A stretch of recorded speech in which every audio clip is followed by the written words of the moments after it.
there's so many good nades on this map that the information you're able to get, the timings you're able to get, those are crucial. And I think those are what really differentiate like a top Vertigo team from a middle of the pack Vertigo team. So that's always interesting. But remember, we do actually have ourselves our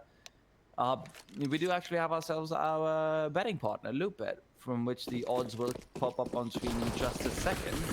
If not, I will just go check them on their website, which is also obviously possible.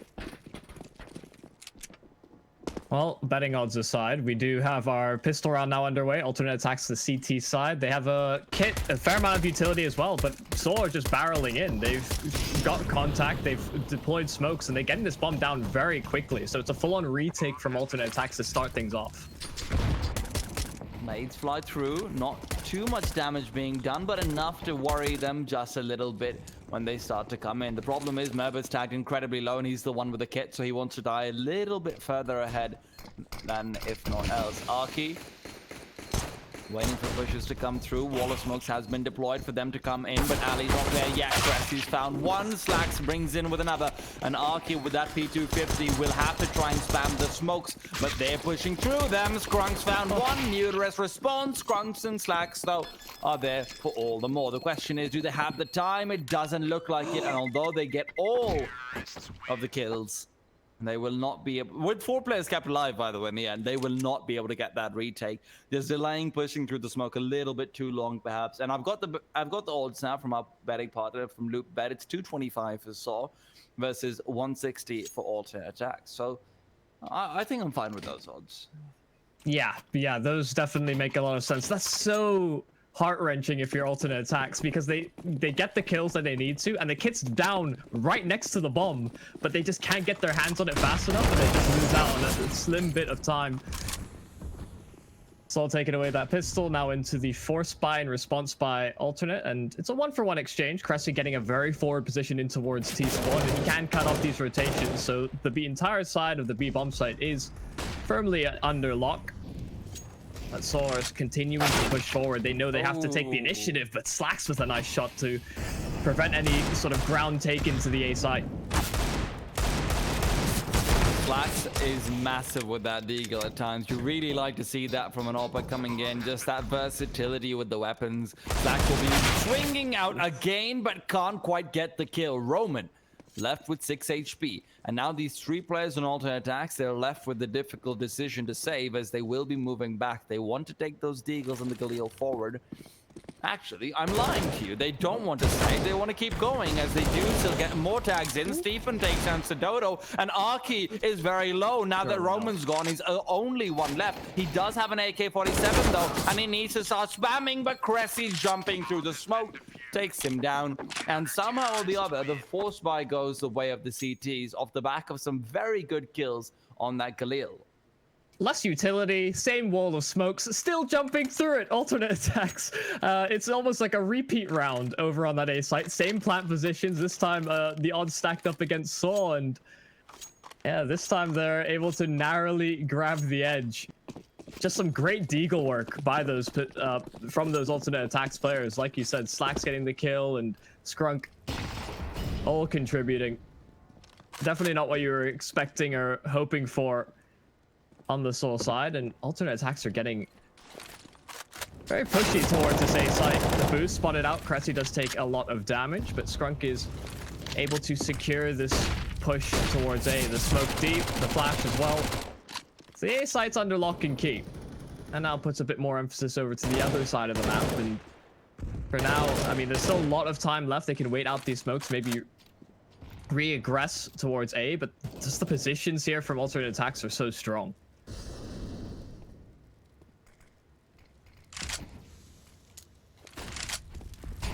The problem is, though, Saul, who've gotten full control of mid, are only going to be contested by Cressy, who is unfortunately sitting on just about 12 points of HP. So it's still complete freedom for them to go anywhere. Dodo with 2 kills. Slacks, however, does respond with 1. And now alternate attacks are about to find out the force of the T side. Might be a little bit more than what they bargained for. They do not have the smokes to go for the wall of smoke, unless... Actually, they do have it on Cressy. You just saw that right here now. Molotov can come through to deny the bomb plant. 30 seconds left on the clock. That will be crucial. There are no smokes on the side of the terrorists, so they can't go for the default plant too easily.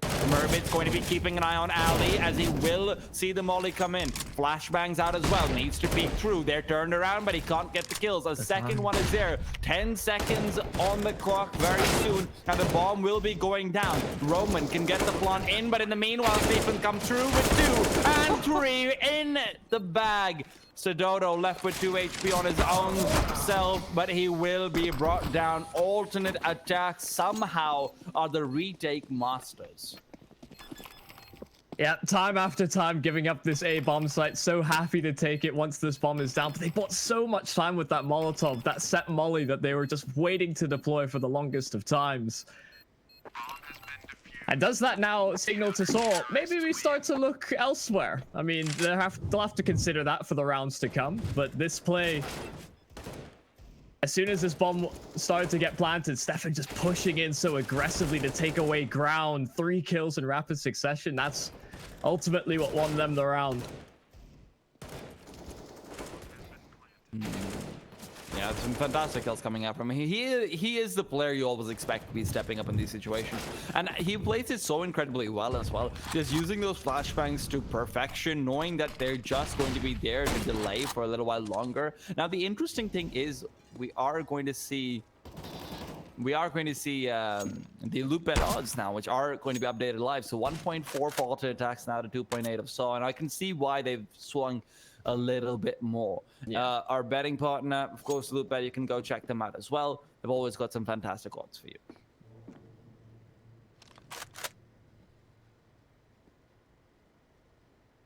Well, the scout from Sedodo has found a bit of tag damage. No real other investments done by the alternate attack side. Of course, keeping their money in a healthy enough spot they can invest into the following round. Interesting that we don't get to see too much. We haven't seen too much mid control already from the attack side. So much emphasis on towards A. And as such, Saw have 3 players in position just to, in case that remains to be true. Much slower approach, and while Cressy is probing, that one-way smoke that he's got himself lined up does allow for some information towards ramp. But 30 seconds left. Alternate attack just trying to get this bomb down, and they may just overwhelm Cressy here. First kill in, the second, 3 kills easy as that. And all attacks have been slowed down considerably. Oh, great kills from Muterus, though. That could secure the plant, and he's looking for more still. Mirbit able to deal with it eventually, but pretty costly round, all things considered. Yeah, and we'll see the replay for Cressy, I assume. Yeah, so Cressy getting the good old-fashioned, hey, let's beat the AK 1x1 with our Deagles. Yeah, some stormtrooper bullets sailing past. Yeah. Muterus, however, he's the one stormtrooper who got booted from the movies. Because he just kept killing the damn Jedis, man. 3-1 though, and somehow or the other, we still have a force buy from each, not force buy, full buy from each side. Sedodo once again finding the opening advantage, something that has consistently been going the way of alternate attacks, but let's see whether or not it will be the case. Wait, is it just me or the other side switched on the HUD and I got confused? They are, yeah. All right, okay. Just making sure, because I got confused. I'm like, wait, the T's haven't. What? No, you're not going. You're not going mad. You're not going mad. Not a quick sponsor swap. Well, to be able to get that sorted in a moment. I'm sure. Meanwhile, though, Slacks has been fantastic so far. He's just been present on the A site, getting kill after kill. That is so incredibly impactful. Cressy now has been blocked off by that wall of smoke. So the question is, how does he play this? Yeah, that was the bomb spotted too as a kill, but the Molotov is actually going to be able to prevent the plant. Wasn't sure if the wall of smokes was going to prevent that Molotov from seeing effectiveness, but so are here. They're right and ready to go as soon as those smokes fade, and another Molotov to prevent even more time. The smokes are gone. There's no wall to prevent any of these kills to come through, but Muterus is making sure that there's no space gained. Stefan able to respond in kind, but it's now just Slacks and Stefan to try and pull things back. The 3 versus 2, with Stefan finding another kill, they may just be able to overwhelm overwhelm the planter. Now it's just on Just. Has to play this one calm and patiently. There's 2 players to find, and he's at a very backwards position. The spray transfer not quite there, and Stefan gets the kill. Will be able to upgrade himself into an AK and get this defuse for the side. Another round after losing the pistol, 4 straight for alternate attacks. Has there been a single round where there hasn't been a bomb plant? No. Every single round has been a retake A at some point. This is like this is literally like we're playing scrims and we've decided beforehand, hey guys, let's just practice A site for now. Yeah, I love Vertigo as a map, and I think it's a very dynamic in its abilities to attack different sides, but we're not getting to see so much of that. No versatility, no dynamics whatsoever. Just A is the focus. It is also really interesting though to see such a different style of Vertigo being played when barely seeing any sort of ramp control from either side. And sure, there's a few nades here and there, and this one will actually do some decent damage. The question is, does alternate attack stick around this time? Have they decided, guys, okay, we've practiced enough retakes, it's time for us to move on to actual ramp control now? And it seems like that is the case now that they have the op on slacks.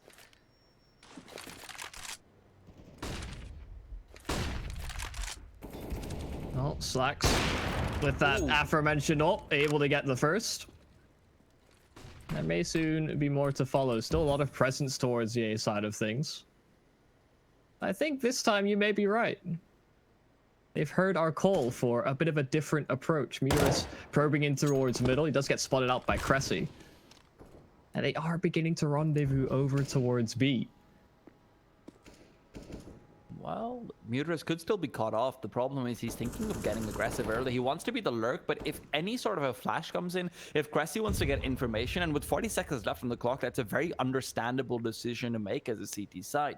So Muterus has to be so careful, because if he goes down, then this entire flank for the T side is non-existent. And with 30 seconds left on the clock and them hitting the site where Stephen and Merbit already are, this is going to be so incredibly difficult. Arky's been boosted up. He's moved fast onto the bookshelf, and he's moving in. Stephen, however, is waiting for the swing. He gets one, and there's 2. Bombs being dropped as well. On top of the box he goes, but Roman and Muterus are able to respond. The problem is still Merbit, though. They haven't been able to get him down. They haven't been able to isolate him, and as a result of that, he swings out and takes him down. Stephen loves that angle behind the red boxes, and he shows us why. Yeah, Stefan has been a instrumental part as to why they have so many rounds already on this CT side. Whether it's retakes A or just locking down the B side of the map, good for 2 kills. That's all you can ask for. And while they did try a different approach towards B, they used so much utility towards the A side of things that Saw had to rely on one set of nades and ultimately wasn't enough, unable to clear out troublesome positions like that sort of back pillar or the back of the site. Finally, we're getting to see a timeout called. So taking a second to maybe reconsider or just calm themselves down. Because it seemed like the decision-making has been a bit brash at times. Maybe a little. I will have to quickly point out, though, so they have not had a single round where they've actually had to save so far. Yeah. So this is very much a game of force buy after force buy, and more often than not, they've got full rifles, or at least 4 rifles for these. So it's not even just the testament to the T-side economy. At least you see 1 or 2 half buys or 1 or 2 ecos. This is just Saul going in as deep as they possibly can. They're hoping to keep the CT side economy stretched because CTs have been winning rounds with like 1 player left alive consistently. So I can see the logic behind it, but unfortunately, they don't quite have the utility to be able to clear out some of these angles. Now, Merbit's the one who's playing in towards mid. He's watching the spools and the connector. The question is he going to be caught off? Muterus will have to contend with Skrunk soon enough, but Stephen and Merbit have now coalesced their efforts to try and retake mid, and this will be very difficult. Muterus has heard so many people around him. He's being sandwiched. Cressy finds that kill. Roman's looking for a response, and he will find one, but Stephen is good for the trade. Sidodo is next to fall. Cressy just had to swing out, take him down, and in the 3 versus 2, Soul has been able to get on the bomb site, but they don't have the bomb. Yeah, they're cut off from that rotation as well. Stefan's making sure it's difficult for them to jump up, take back mid control because Cressy's been so elusive on the limited HP. He has Stefan another set of kills, 3 for him in the round, a 6th on board for alternate attacks, and now back-to-back rounds where there hasn't been a bomb plant. They've gotten better. It's not just retakes, it's now dealing with the issues that they've had. Well, you know what, Hellcase, our next partner, they're the biggest and most known case opening website with almost 100 cases. God damn, that's a lot of cases. Yeah. Updated case battle upgrader, dozens of giveaways per month, and more absolutely unique features. You won't get bored with Hellcase. Use the promo code Malta V15. I think it'll come on again later on. Don't worry, to save more and grab what you deserve. Slacks, however, has grabbed what he deserves. He deserves more kills. This man is unstoppable, and so is Strong. Finds himself too, pulls out the USB. He's looking for more now that he knows that they are just Eagles contestants. So this round seems like a done deal. I guess we could sort of harp on the fact that, I mean, back to what we were saying about alternate attacks being a much more comfortable team on a map like this. We've seen some very good patience from them on their retake situations, great individual plays, and now we get to see them have a flawless round on the rifles. 7-1, a famous scoreline for many. They've had a great bounce back. I mean, they lost the pistol by slim margins and now are in a very commanding position. We do now see the proper, I think this is the second proper full buy. We did have one before, so I don't want to take away from that at least, but alternate attacks have started to build up some cash as well, so you're getting into that territory where it's incredibly difficult as a D side to do anything. Slacks gets that first. Muterus has been the only person getting map control so far over towards mid. He's consistently found his way to spools. This time won't be the case. Skrunk in the meanwhile who's flanked the smoke will see just but can't take him down. He's run away. Skrunk is terrified, and you can see why as Just comes in to take him down. Ambitious play on 23 HP, but Cressy now has to get himself out of there, falling back to a more comfortable position where he can play around with Mirbit. First contact made, Mirbit there for the trade, so he's able to keep things equal, keep things even, so still making slow progress towards A. And they've got a lurking pressure as well. They're hoping that somebody flanks on the alternate attack side, but Stefan only now is going to investigate through B. Once again, the wall of smoke's down, but Slacks able to find one more on the AWP. Mirbit, the dodge of the flash will cost him his life. Sododo able to secure a path to get that bomb recovered, and Saw can try and get this one planted. Slacks trying to prevent it. Oh, the nade! He played a mind game with himself. Now it's Roman to try and pick up the pieces. Oh, and there's the flank eventually from Stefan. That is so silly. That nade should not have worked, but he mind gamed himself. He made the right move as well, and I've been wondering for a while. Hey, at what point does Saw just stop planting a default? Because they're getting the wall of smokes down. The only reason why the retakes are consistently happening is because alternate attacks just doesn't use their Molotovs early. So obviously the wall of smokes will just dissipate by the time 2 mollies are finished.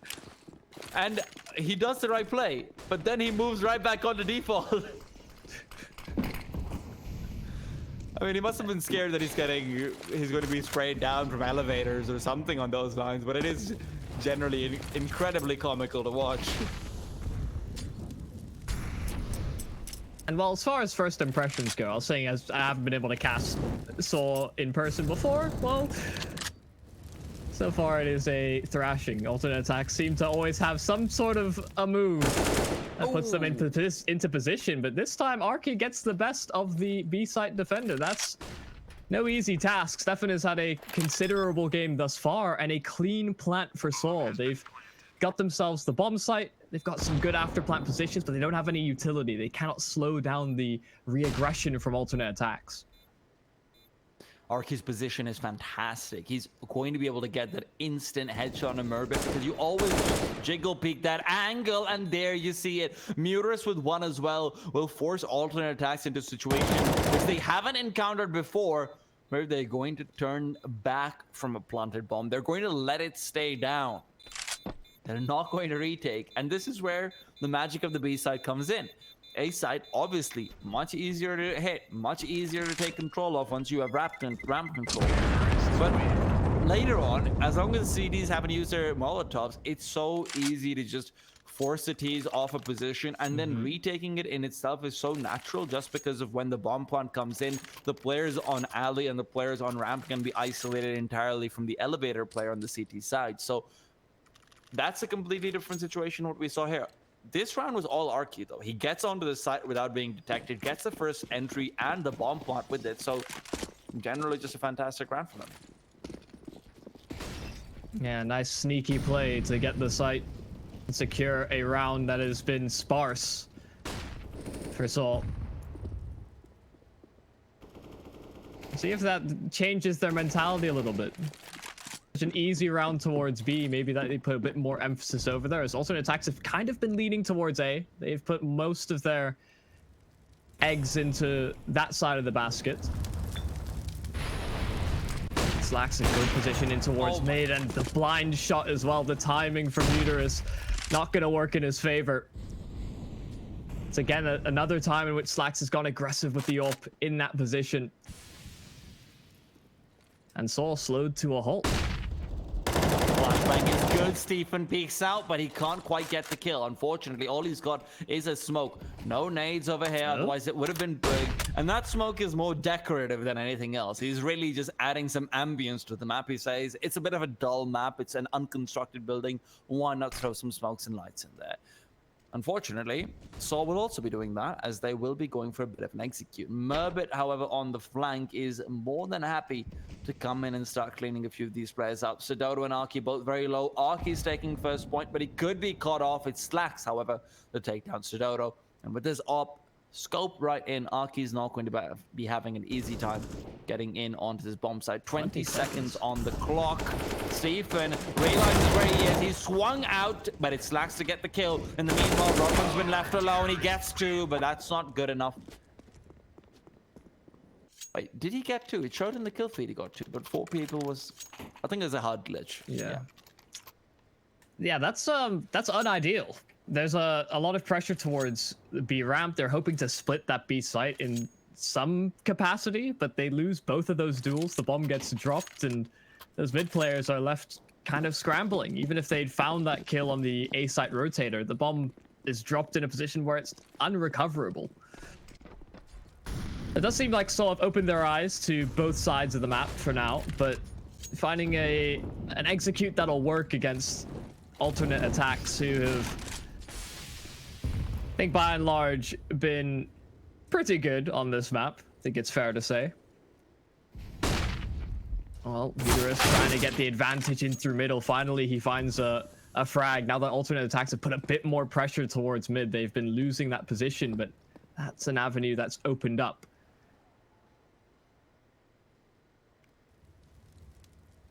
It's actually the double up from attacks as well. Scrunk positioned over at A. Slacks over towards B.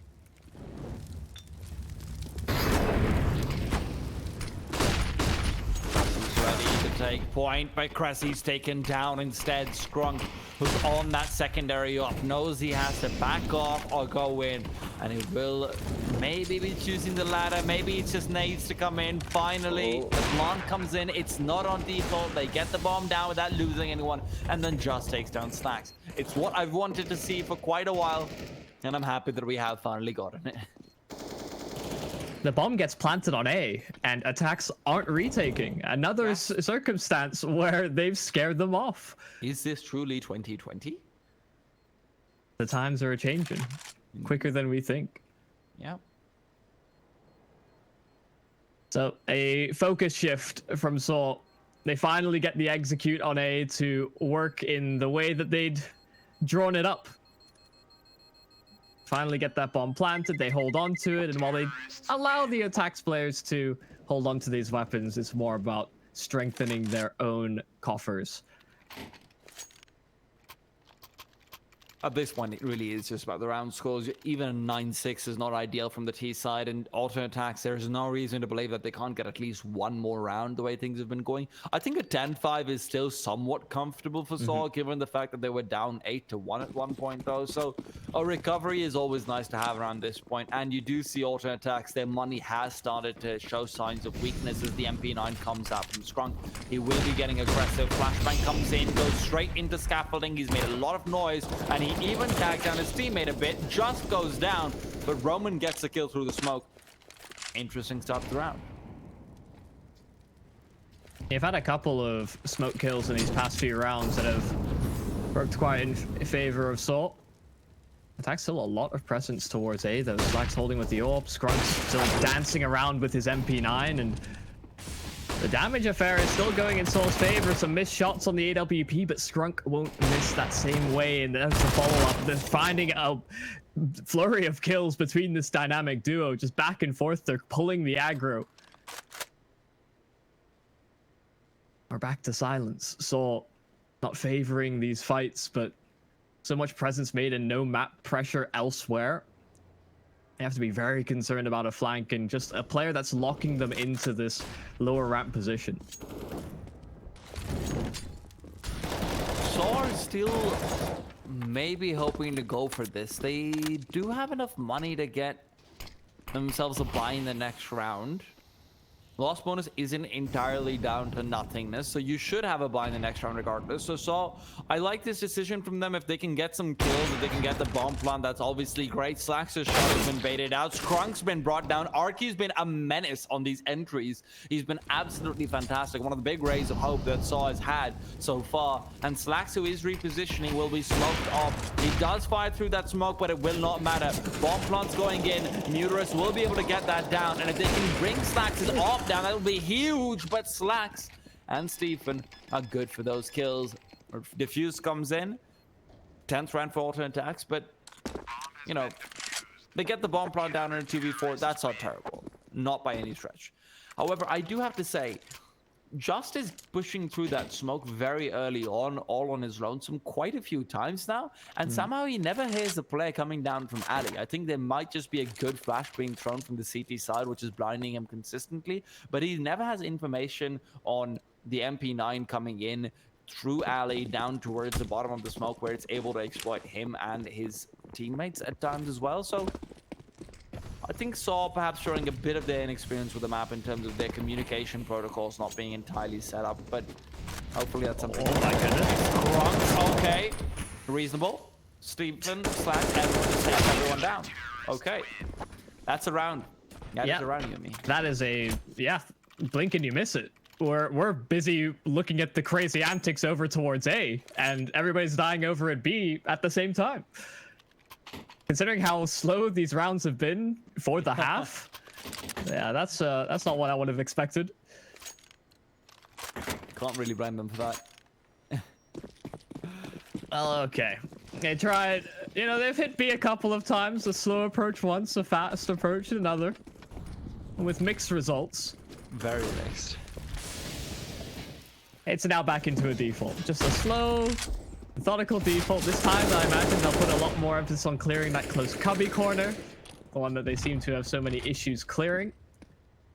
Again, the utility from ATTAX, they've got a smoke down that allows a one-way above it.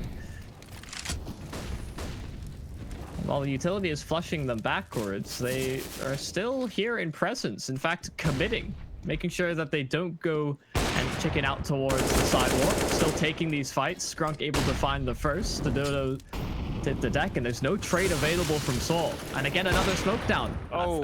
And a one-way at that. Slacks has a gap above it. There's just, they can't catch a break on the Saul side. Yeah, it looks like it should be a 12-3 short of any heroics from Arky and Muterus, who've both had their fair share. Don't get me wrong, they've definitely been two of the players who consistently either find opening kills or map control for the side of Saw. So I'll give them a shot. but Stephen will be giving them a few shots of his own. The question is, can they survive those as Slax takes down Muberus? That's one of Savior's gone. Stephen is looking to jump up on these orange boxes, but instead he's maneuvering around them perfectly, finds both kills and takes them down.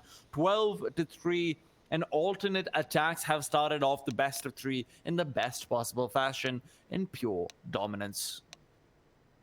Yeah, Stefan's just shy of 20 kills for the half. He has had huge performances, many multi-kills across every single one of these rounds. And unfortunately for Saw, if there's players like that showing up, I mean, Slax is already above the 20 kill mark, actually. He's got 22. Yeah, just a little bit. You know, he's an okay player, or so I've heard. Yeah, the issue has to be that, I mean, we see the odds from LootBet, our trusted sponsors and bookmakers. You can see why they've shifted so dramatically. 1.02 to 11 for Saw. There's very few chances that we see Saw come back into this. Yeah, I think LootBet, they've got some lads who know what they're doing. Put it that way. This would be the comeback of a lifetime if they can make it happen, and the pistol round has to be where it comes in, but Murdoch has taken down Roman. Slax does respond with another, and just, well, he's the only one to find a kill. Arky left alone, 1v4, nothing you can really hope from him as Murbit takes him down. There's some good tagging going on, but no kills to be had. 13-3, alternate attacks. They're in a respectable place. Yeah, I think it's fair to say that we came into this expecting alternate attacks to show us a strong Vertigo performance. This has been that and beyond. Saw have really struggled to get a firm amount of map control in any of these rounds. The few instances that they have, alternate attacks seem to have some sort of an answer. Well, we'll hope that their CT side pulls a few more tricks. We get a few more rounds, bring it a little closer, but attacks are playing it slow. They don't want what they did to Saw to happen. Win the pistol, lose the following rounds. So they're playing it nice and slow. So Dodo, does he have a gun? It's just showing he's running around with a knife. No, okay. he's got a gun. It's just a small glitch that someone pops up. Cressy, in the meanwhile, clears out the bookshelves, but there's smoke still already, so it doesn't matter too much. Just trying to use the sandbags to his advantage. It's actually a very difficult position to play around the sandbags, which is why he ends up backing off. You can be one-tapped so quickly through it because so many players have started to pre-fire it, or at least pre-aim it at this point. Just has got a great spot, though. If they're going to be going for a boost, he can take them down immediately. And a nade flies in, which should have maybe done more damage than it does. Just not being tagged up whatsoever, and Cressy will be visible to him very soon. He sees the head, he's pushed forward, gets one, but Stephen gets the trade. 30 seconds on the clock, and Sododo is ready with that deagle, playing around the white box, and he doesn't get the shots yet.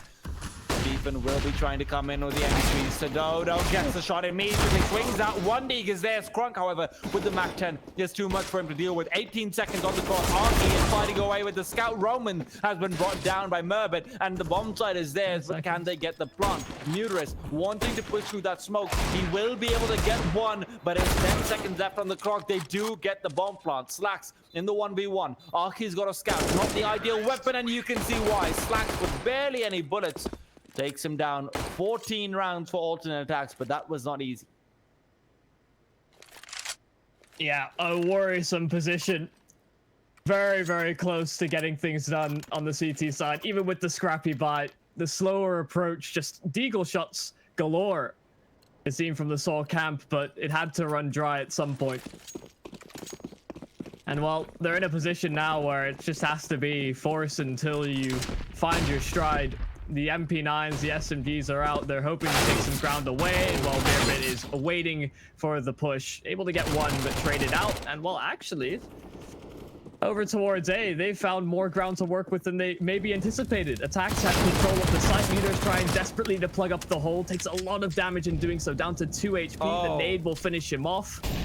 Well, they should be able to get this planted in no time at all, but just comes in to cut them off. But it's just too little, too late. Saw now facing a map down in this best of 3 series to start our day off, as attacks are now at 15. Yeah, the comeback at this point is it's not really a thing. I would say it's close to unreasonable. A little bit. Remember though, like we said before, Vertigo is just a map that Saw's not that great on, and their map pool is an issue. So, you know, the next map is the one where things get more interesting, where we'll see Dust 2. And I'm sure that we are going to be looking forward to that. But for now, Saw, all they hope for is a couple of rounds. Bring some momentum back for yourselves. Make sure you're not just getting destroyed with a 13-round deficit at the end. You know, even 5 or 6 rounds are much more respectable internally to a player's head. That, hey, it's okay. You know, we were on CT side. That's a favored side. You know, you can make a lot of, I wouldn't say excuses, but you can make a lot of consolations going into the next map. So that's kind of what they're looking for, consolation rounds, which can be incredibly important, especially at this level of play when you're playing online. Just getting yourself into the right mentality for the whole series as a whole. Right there with you. So it has to start from somewhere. Those consolation rounds, will they come in? Sadodo, first point of contact, baiting for some sort of pressure for Roman to be able to take care of. But the Molotov comes through, the smoke has to be deployed, so his position's given up. They know there's a player trapped in at the sandbags.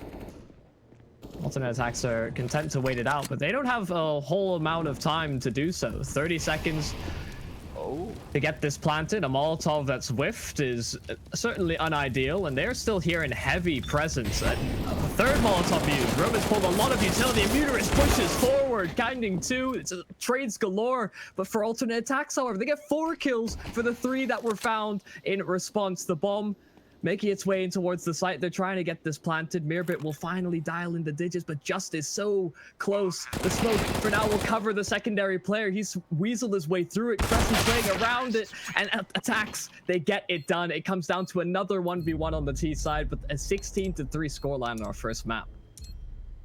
It looked doable for a second over there. They had some amazing spray downs from the player playing from the actual Yellow Crane itself. And you can see here the replay. Roman, he gets mollied off 3 times over. And Muterus was definitely the player doing all the damage in the world. Yeah. And that was true for a lot of the game in general. So some good stuff. And we'll be going to a quick break before we're back with map number 2. Is there no camera?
And well, as it turns out, my microphone's been muted for quite a while now. So I'll do that entire introduction all over again, which is where I say, we're back with Malta Vibes, brought to you by Gaming Malta, a home of gaming excellence. Malta, fantastic place, beautiful place. And we've seen some beautiful Counter-Strike so far from one team. Alternate Attack's been looking particularly impressive. Saw slightly weaker on Vertigo, as we did see a 16-3, if I remember correctly.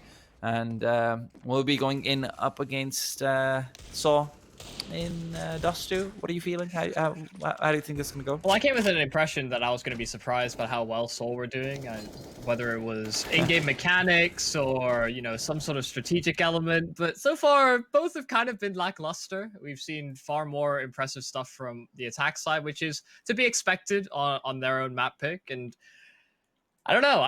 I'm really hoping Dust 2 brings something new. We sort of talked about how it is a little bit more of a skirmish ground as opposed to a particularly strategic heavy map. But Saw, I think, I'm more than willing to say that they definitely have the capacity. But so we haven't seen that version of them yet. Well, listen, Yumi, how long have we known each other now? What, it's been 3 days? I feel like it's long enough to let you in on a bit of a secret of mine, which is Dust 2 is actually a pretty tactically heavy map at this point because of a few changes that have come in and because of a few new smokes, a few new flashes that have been discovered. So everyone who's always saying that no, Dust 2, it's a map without any tactics, whatever, watch Endpoint play. Watch them play that map, and you'll see what I mean. Because there have been a few new smokes that have come up, particularly the smokes on short, where you do pop one over towards elevator and the traditional lurk smoke altogether. Those two smokes have changed the entire map for me personally. And then there's been a couple of flashbangs which I've discovered, which I have put onto my Twitter, which make it very, very easy for the CTs to be pushing into the B tunnels and whatnot as well. There have been a couple of changes in that regard, which is where I think teams would be pleasantly surprised or unpleasantly surprised, depending on who it is, at seeing the level of tactical depth that has been added to Dust 2. That being said, though, I think you're still right, and it can't be anyone. In the scene have particular feelings towards Mirage as a map. I've always kind of had that towards Dust 2. It starts out as the introduction to Counter-Strike. You know, it's the everybody plays Dust 2. You know, I'm grinding from silver to DMG with only playing this map. I have that same sort of bias. Wait, you got to DMG? I mean, I've been higher, but you know, just not on this map. Just not on this map. The ultimate flex coming in here, man. Like, I stopped at MG, man. I got the AK. I'm thinking, all right, I don't have any stars. That's cool. I'm cool now. I'm good. It's arguably the best gun in the game, so why go further? Well, you know, they actually did exist for a very long time without it being no one figuring it out. So, you know, that should be a thing. You know, after Global Elite, just a hidden rank where you have to win an absurd amount, and then only the top 100 people get the SG rank. I don't think that gun holds that same level of importance anymore, unfortunately. Well, you know, a relic of the ages. But we're hoping that Saul will not be a relic. We're hoping Saul will be fresh, Saul will be new, Saul will be coming into this pretty big. The score up top is slightly misaligned. Do not worry, it is a 0-1 in terms of map scores. Saul has not had a map victory yet, but maybe we're just predicting. Maybe we're predicting Saul to win and take this to a best of 3. I want that, you want that, we all want that. Well, of course, we've got our partners over at LootBet showing us a few of the odds, and a bit closer this time around for this map. They seem to have a bit more of a hope that Seoul are able to equalize this, bring it to the 1-1, like our score does reflect at the top at the moment. Maybe those soothsayers are true. I believe it. Oh, it's going to take a lot of belief to see if things do change. So moving in, or alternate attack, sorry, moving in towards that A bomb site to lose that initial duel. And well, okay, over towards B they go. The smokes are down and they're cascading on this B bomb site. They're able to get themselves the bomb site and the plant. It's about whether they can now hold on to it. Alternate attacks are actually on the CT side and hoping to get things underway on the retake. It doesn't matter if you invert the doors. It's still a very hard bomb site to retake. Slacks, however, does find the first, and just who swings out a little bit late will give space for the player to go into window. Unfortunately, though, Merbit's actually come right around the corner, but he misses the shots. Saw lose out. Actually, Saw win out the first round again. Sorry, guys. Just some hard issues going on. We'll fix those in just a second. But Saw do manage to win out the first round despite losing that first duel to Slacks. And I am slightly surprised to see the rotations being a little bit slow there. When you see the player jumping down towards mid and no one's coming in from short, I expect immediate rotations to be covering mid. But maybe Saw just moving a bit too fast for them. Yeah, a bit tricksy. You're not able to get a firm handle as to what was really going on. Could have been a split towards A. You're getting that player down towards CT can, of course, be a part of that particular execute as well. So far, so good. Causing some issues for attacks on the rotationary side. And well, the force buy in response from the CTs again. See if they see the same level of success we saw on Vertigo. They lost the opening pistol on their CT side before. For now, it's a standard set of mid control from Salt. Just poking and probing, trying to find out where these attacks players are lined up, whether there's any sort of aggression. Doesn't seem to be any whatsoever. Now they poise themselves to take long control. Flashes do go out, but this is where you have to contend with the multiple scouts and the stack. Merbit does not pull the trigger, revealing his position yet, and they will not spot him either. He is seen, but he can't get the shot. Arky's got a beautiful kill. Slacks now has to respond with some magic of his own. He gets on top of the boxes, needs a vantage point, but can't get the shot. Will finally connect, and it's a beautiful one. Straight to the head of Just. Now he's just hoping for some tags as Cressy will be trying to come in from behind. A flashbang comes in. Cressy's picked up a scout of his own, but so far can't get anything. Jump shots coming in, and he gets it somehow or the other. Scrunk's position is unknown, and he will be able to deny the bomb plot with another kill. Cressy with the deagle is delaying them further and further. Stephen now has to come in big, and where is Scrunk? Skrunk's pushing forward, but he took too long. Stephen creeping around the corner, as he will be able to come in with the flank, but the question is, can he find the headshot onto Arky? He's the difficult shot to get. Stephen's picked up the AK. It becomes easier, but not easy enough. Arky, what a round from him. 4 kills. Oh, that's a ridiculous display. I mean, what have we seen? Back-to-back tags jumping by Cressy. Just, it's a scout deathmatch, it seems, for both the teams. Just some great shots being hit on the CT side, but Arky was just hitting shot after shot, headshots at that with the scout. Exactly what they needed on the Saw cap to keep momentum rolling, and now they have an easier round ahead of them. Just pistols for the attack side, and Saw very quick to get themselves out long.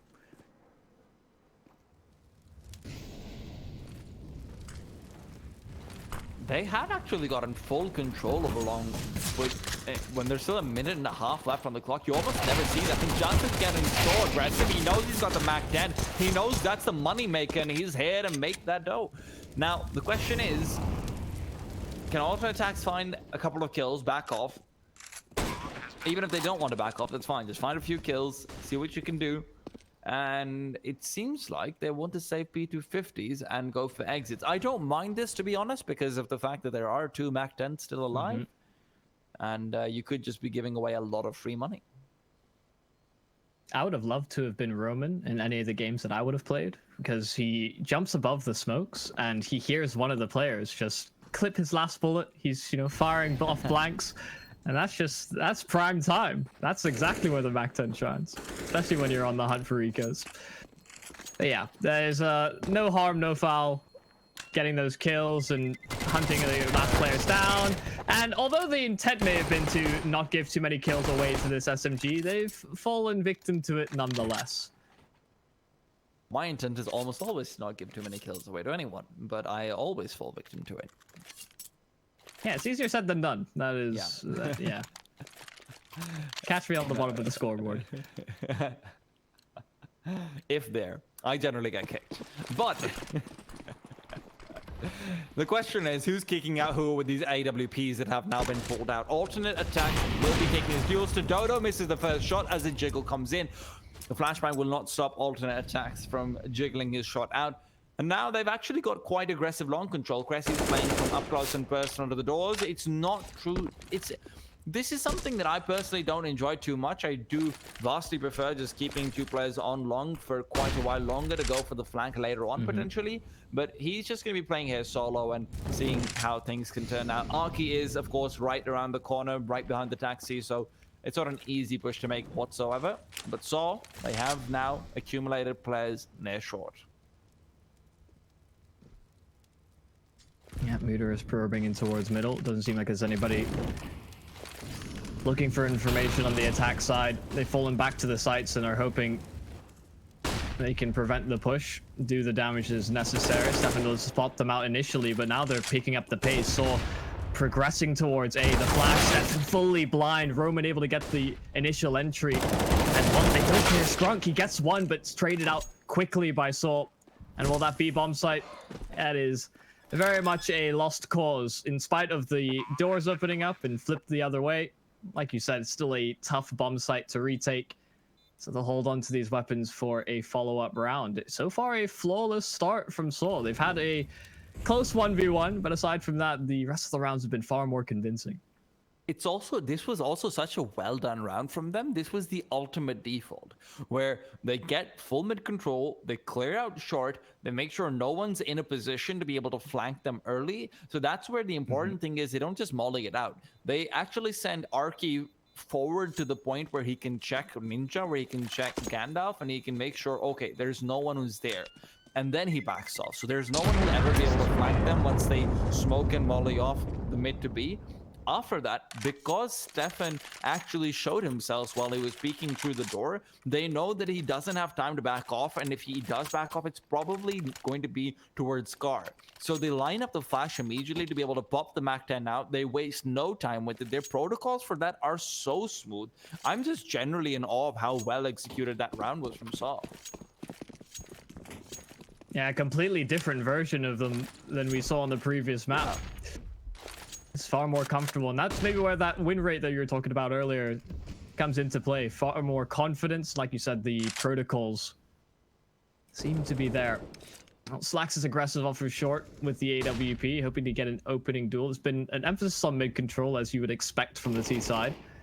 And Slacks is going to get himself out of there before the timings run against him. More presence being made as well towards lower. Well, like you said, there's a good default again from Saul, clearing out these close positions, making sure that long is still contested but not quite committed to.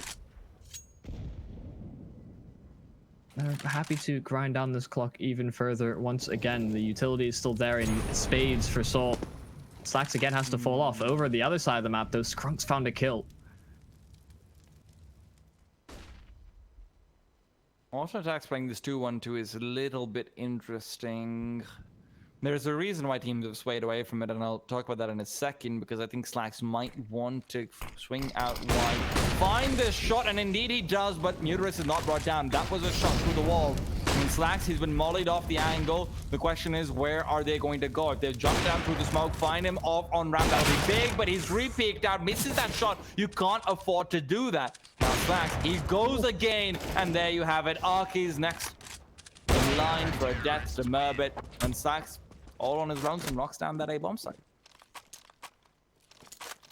Yeah, hard position to clear if you're not able to bomb flashes over and catch Slacks with at least a couple of them. He's just scoped in at short, can take fight after fight, repeak after repeak, and he even has a teammate over at long, making sure he doesn't get crunched in.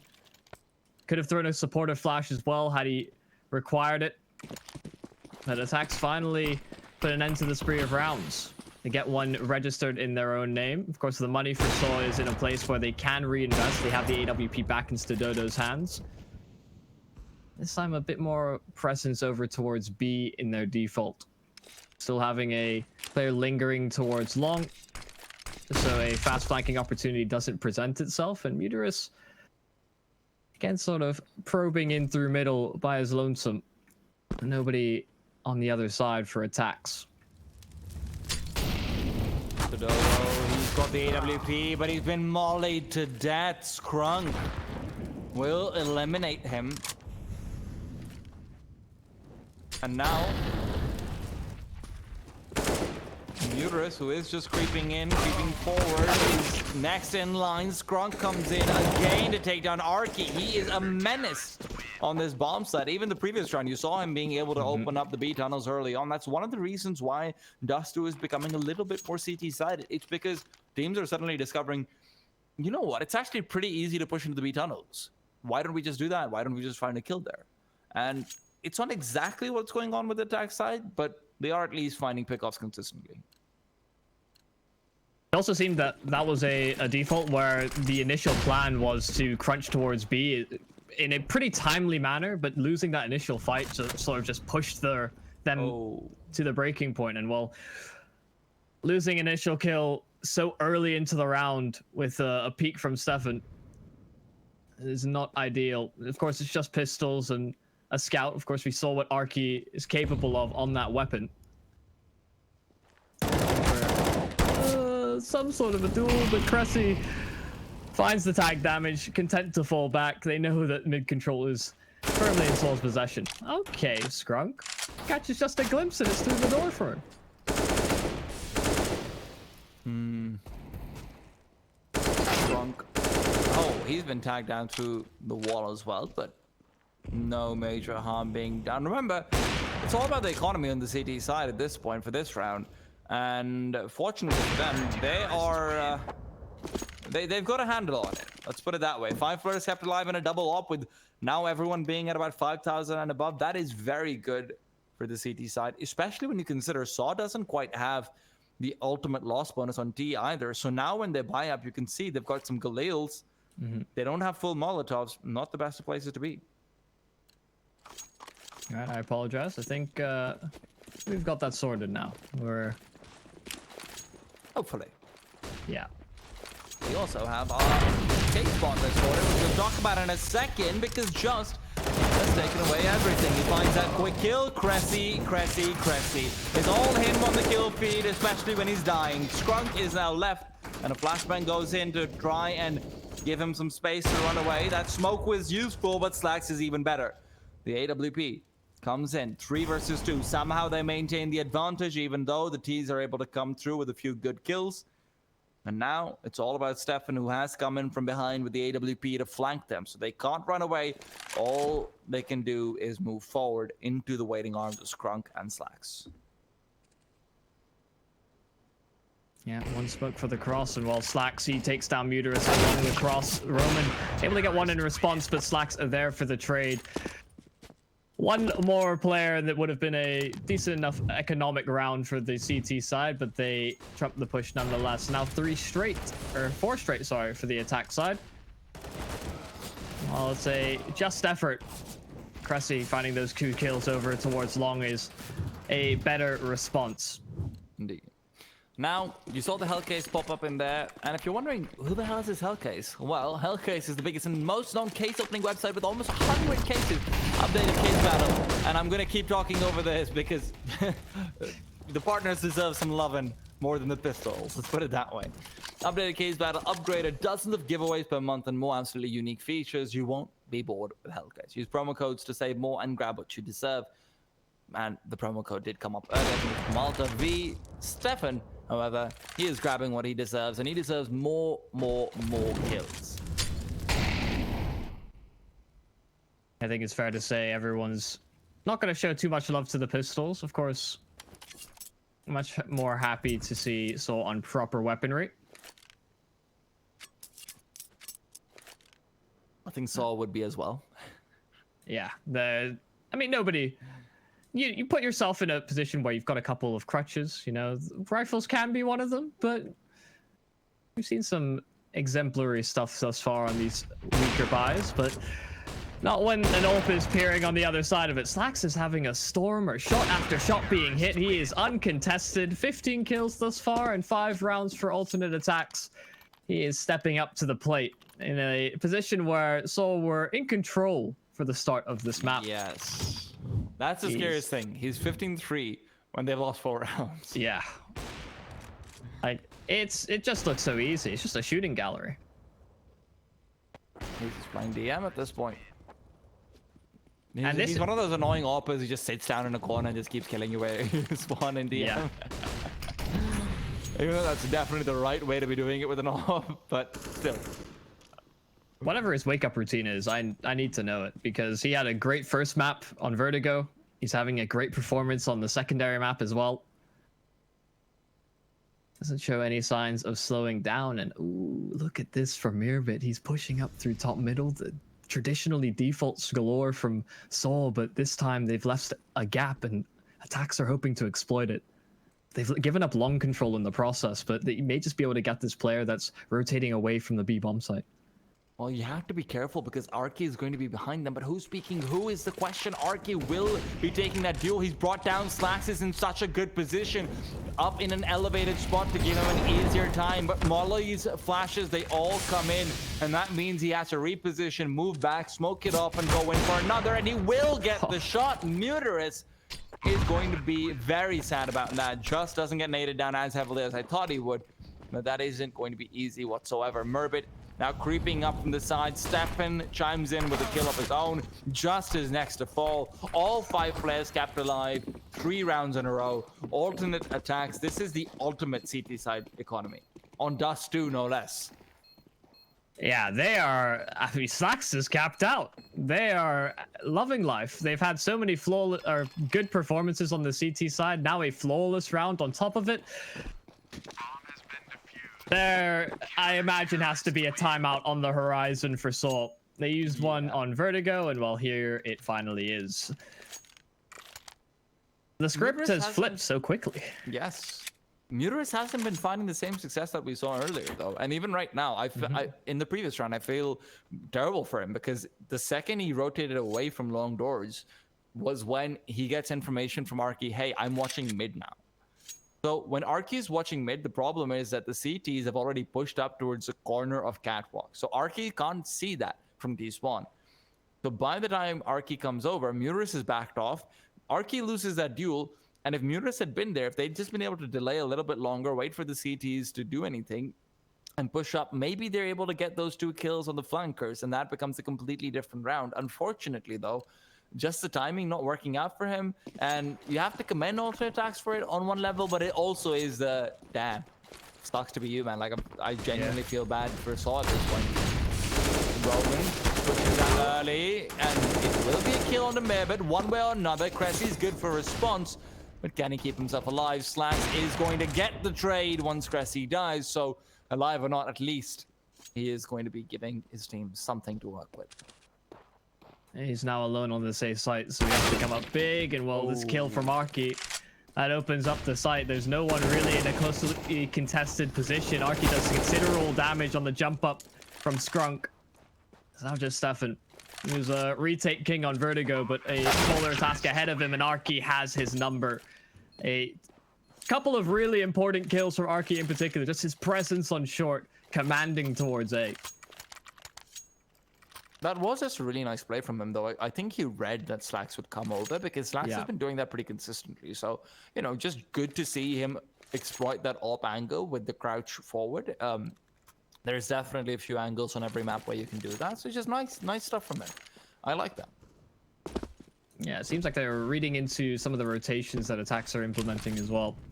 Like you said, just small adaptations being made and good reads.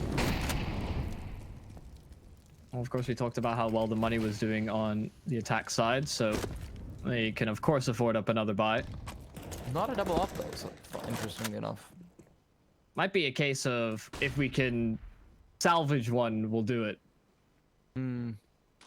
That's true. It might... Well, I mean, Stefan hasn't seen that much action so far either, in all fairness. It largely has been the Slacks show, so... Maybe it has something to do with it, but with a minute left on the clock, CTs have not revealed any of their positions. They are playing fairly aggressively towards a few choke points, and they're relying entirely on Slacks to come in and step up. And I have faith in him, but when there's 4 players running at you from Catwalk, it is a little bit difficult if you're an opera. 45 seconds. Things get interesting. Yep, a couple of smokes available for Soul. They're grouping up towards the B tunnels as well. Well, they're trapped behind a smoke as well. Now they'll begin to pull the trigger. A couple of do sail over the Molotov as well. Just able to get the entry step in uncleared. The spray transfer on 2 is good to at least allow alternate attacks a chance, but their rotation is cut off. The smoke and the play above from Mirbit is not going to be enough to find them another kill. Archie gets himself out of that position, and they can play this post plant now to AT. Muterus playing up close and personal. The Molotov to buy themselves a little bit more time, and they do have a smoke on the attack side. They can eliminate this tunnel's angle. It's just about who takes first contact, who pushes in first from the CT side. Smokes going out. There's flashes as well. Stadodo knows where they are. Swings in, but Mervin wins that. Muterus trying to add more to the tally, and he will find 2. The question is, can he find Slack? Pulls out the Glock. He's fighting away, and he does get the kill. Takes up the op, but I don't think there's time for him to get... Oh, okay. Yes, there is. Nice. But 6-6, man. Thought what a close round for them in that B retake. A bit more time, and I think they might have just lost that. Yeah, the timeout seems to have reinvigorated them a little bit. Just taking that second to cool off, be a bit more methodical in their play, and although it gets a little bit dicey towards the end, Muterus able to seal the deal.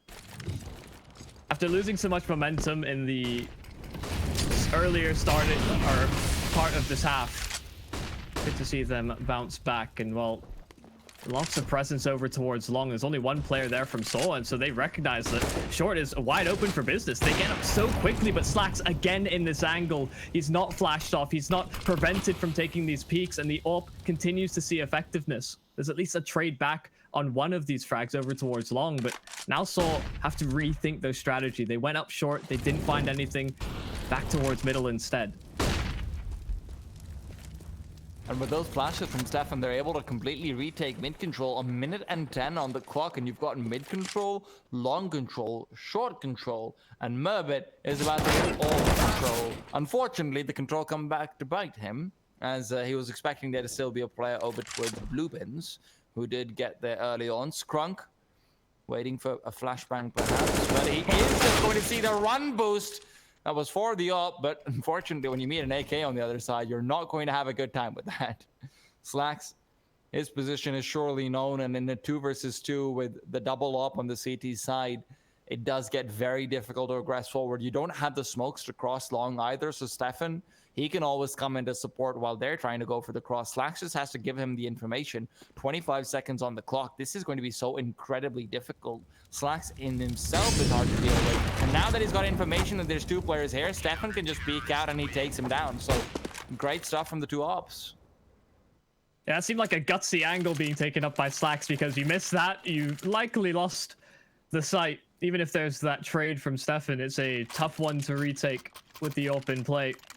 But both the AWPers show up in the way they want them to for the attack side. Man's 22 and 5, man. Yeah, I don't understand. What is this man eating for breakfast? Me, apparently.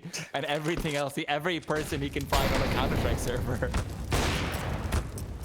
Stadodo, that's a rough shot to miss. Yeah, so much damage taken by that Molotov. No good trade. And the equipment isn't looking great from Seoul. They've got an SMG on field, a couple of rifles at Deagle as well. Utility too is really poor. Yeah. Not quite sure how they approach this, considering the AWPs have been a big issue that they can't really address.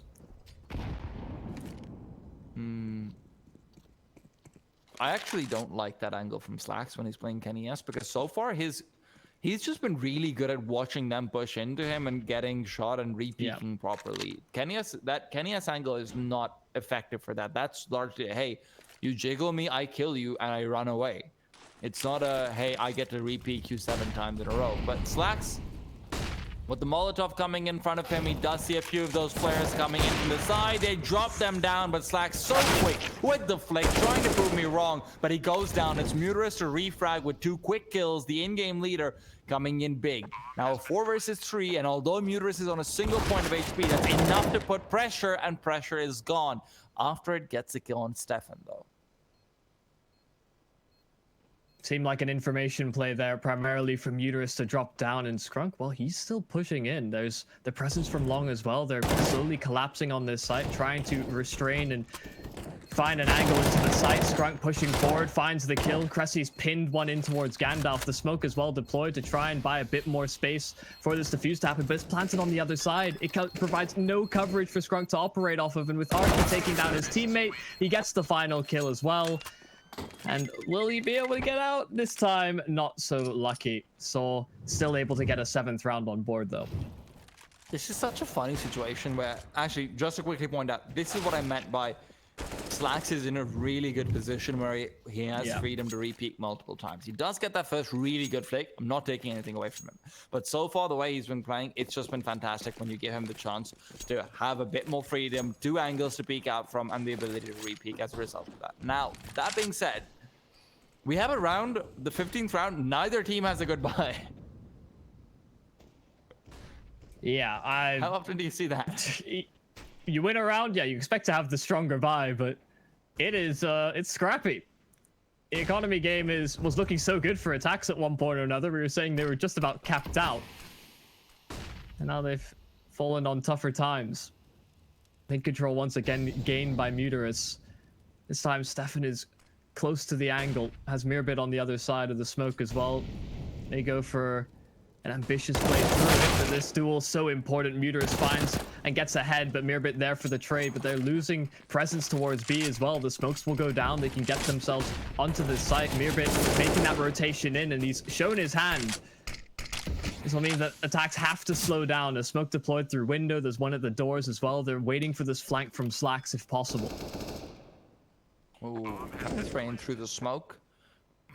Unfortunately, it was being planted on default. Actually, you know what? I'll be honest. I'm not even sure if that's default at this point. There's like 7 different places that people call default. So, Stododo takes down Slax. Mirbit, he has to put up a lot of numbers with Cressy over here. Just has got a great angle for both of these players. So as Cressy peeks out, he gets the kill somehow or the other. Mirbit, however, is left alone. As Roman will equalize, and although he gets one, Stododo is good for the trade. 8-7 for Saul. And can I just quickly point out that a couple of rounds before the pause, we pointed out that Muterus had 1 kill. That's been the big difference maker. He has 11 now. He's literally top fragging for them after he had 1 kill about 5 to 6 rounds in. I think, no, he had 1 kill until 4-4, if I remember correctly, actually. And he's just been getting multi-kill after multi-kill every round that they're winning. Maybe he was playing with a bit of a handicap, you know, using his left hand to aim, right hand to move. You know, decided to switch it up a little bit, and then took off the ankle weights. Yeah, variety is the spice of life. That's what they say. Either way, yeah, you're absolutely right. Just a great bounce back performance from him in general. Just be able to come up so big in a number of these site crunches for Saul. Now has to do it on the CT side as well. Keep this momentum rolling for them as they hope to try and equalize the map affair. Oh, okay. Careful there. Lots of presence towards Long. They really wanted to get that boost going, and well, ATTAX have slowed down. They've gotten that control. They've got the bomb outside of B, and they're waiting for those rotations to come through. The timing on this might just be right. Wants to go forward. Arky's peeking out. He's got the first shot randomly through a smoke. Not ideal at all. And just on the other bomb site, finds 2 as well, including the bomb carrier. So the cost of not checking car properly, not taking that duel is there partially, but it is also just some really good shots coming in from Just Slax. P250 won't matter. It will not matter. Arky, another great shot from him as well. Yeah, the interesting bait and switch play that they'd hoped would work wonders. They don't clear the position that they needed to the most. Losing all that presence towards A. I mean, that's it. That's the whole plan. Well, of course, we have our odds up from our lovely partner over at LootBet. And you see the odds have shifted in Saul's favor. They're feeling the momentum. They believe that they have this one under lock and key. And whilst Stododo... See why. Yeah, you hit shots like that. Even with some great performances on the attack side, they take down Slax no less, of course. I don't think those odds are reasonable though. Like that's it's not quite as one-sided as it may 250 to seem. 150, like that's it's just been the pistol round. Could literally be anyone's game even now. Especially with how scrappy the economy situation was looking towards the last half. Well, Mr. Dodo, we're good for 1 kill. Can you find more? He decides yes he can, but not in mid. He wants nothing to do with that at this point. Instead, it will just be Roman to take over his prior role. And here, Muterus gets very aggressive. Now, playing this angle with the farmers, that's always interesting. It's kind of the worst of all worlds because you have such a low fire rate as well as low damage per bullet that it becomes really difficult to get kills unless you have to repeat multiple times. Muterus, however, is able to get the flank. He finds one, but Cressy and Stefan are both very good with those deagles, and it's showing why. Cressy, yet another one, but he's left alone as Just will take down the farmers. Now, Just saved the day for them. But they lose 3 players on that CT side. Unfortunately, ATTAX did force buy into that, so they don't quite have the ability to punish the CT side economy. So I'm wondering how much of the sort of buying protocols are there for Soul, because this is another round in which we saw a couple on Vertigo where it seemed like they were pretty proficient with the FAMAS. I'm useless with that weapon, but they're seemingly able to get the effectiveness that they're looking for from it. And there's been a couple glimpses where it doesn't seem like that's a hindrance at all. Lower money, worse rifle, still same results. I mean, I've got a friend who's like a former semi-pro, and he's been trying to convince me for 3 months that the FAMAS burst fire is broken, in terms of broken good. Yeah. Which is obviously interesting. Which shows us why semi-pros aren't always right. Just, however, is hoping to pick up a few kills. He's a pro. You know, he's using an M4A4. We can see that coming in just as a start. And he gets 3 kills right there. Testament to the best rifle in the game, the M4A4. The perfect spray possibilities are always there.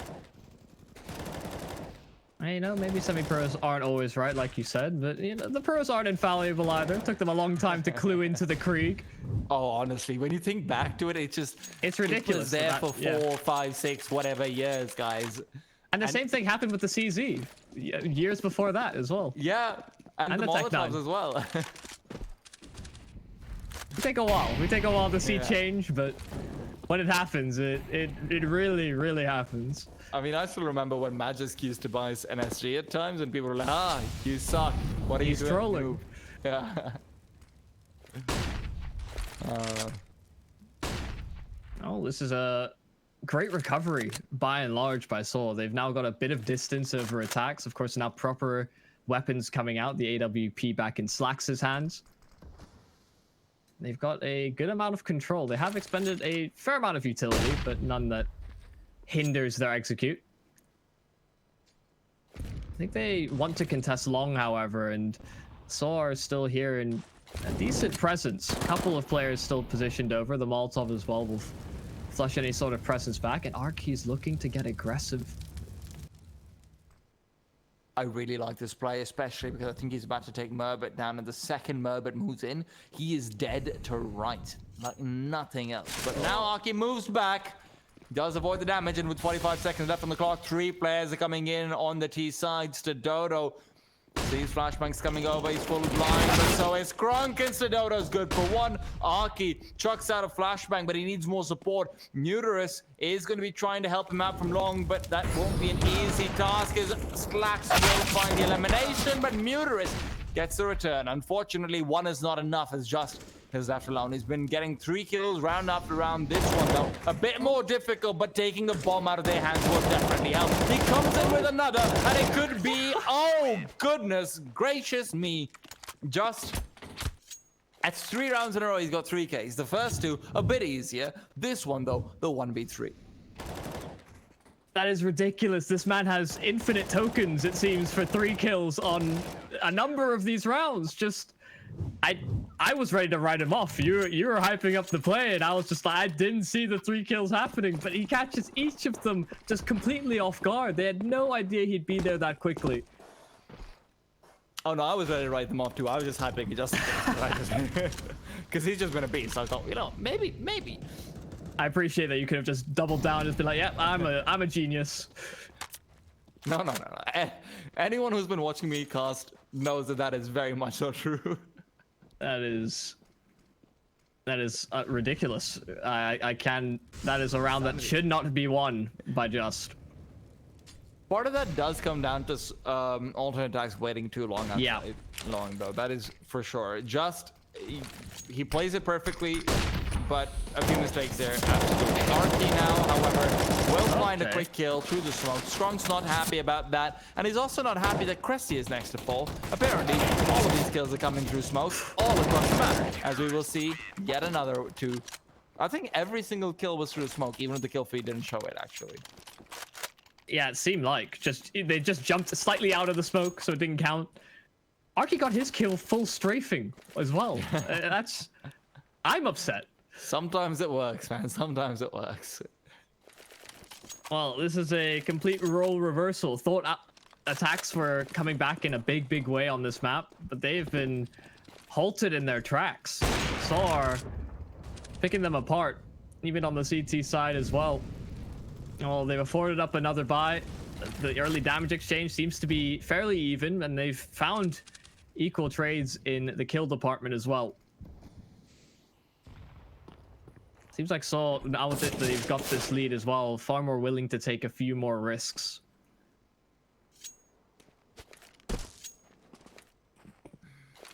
I am still worried though for alternate attacks. If they don't clean this round up, I think they've lost the game practically. Like, this is the big round for them to get. Stefan, flashbang comes in, he's moved through, and there are counter flashes from mid, and this is where things get difficult because they've got full information and they've dropped the bomb. Just is in the most overpowered position there is on this map, as he's playing some car, watching for both entrances. And Slacks will be able to smoke himself off, will be able to get the bomb down, but he's not been the same player that he was on the CT side with this AWP. Now, though, he gets to roleplay CT now that the good old retake is on. Slacks waiting for the push to come in. He's using the smoke to his advantage, but he's been spotted out. He does try to get the shot through the door. He misses it, gets a leg while he's moved past the smoke into the bomb site. He goes, even has the right angle. But there was some movement and accuracy there, and Arky, unfortunately, does not go down. 14-7. They do have enough money to buy, but I think it's I think this is a rough place to be. Some really sneaky maneuvers as well from Slacks to try and pull that one away. The fact he gets a leg shot through the smoke, I thought maybe there was that world in which we live that he could have pulled it off. Just so close. And that oh so important round not going to be realized from ATTAX, down to a scout on in Slacks' hands.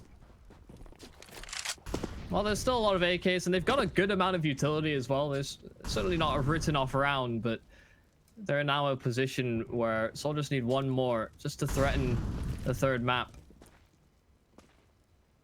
Lest we go to overtime.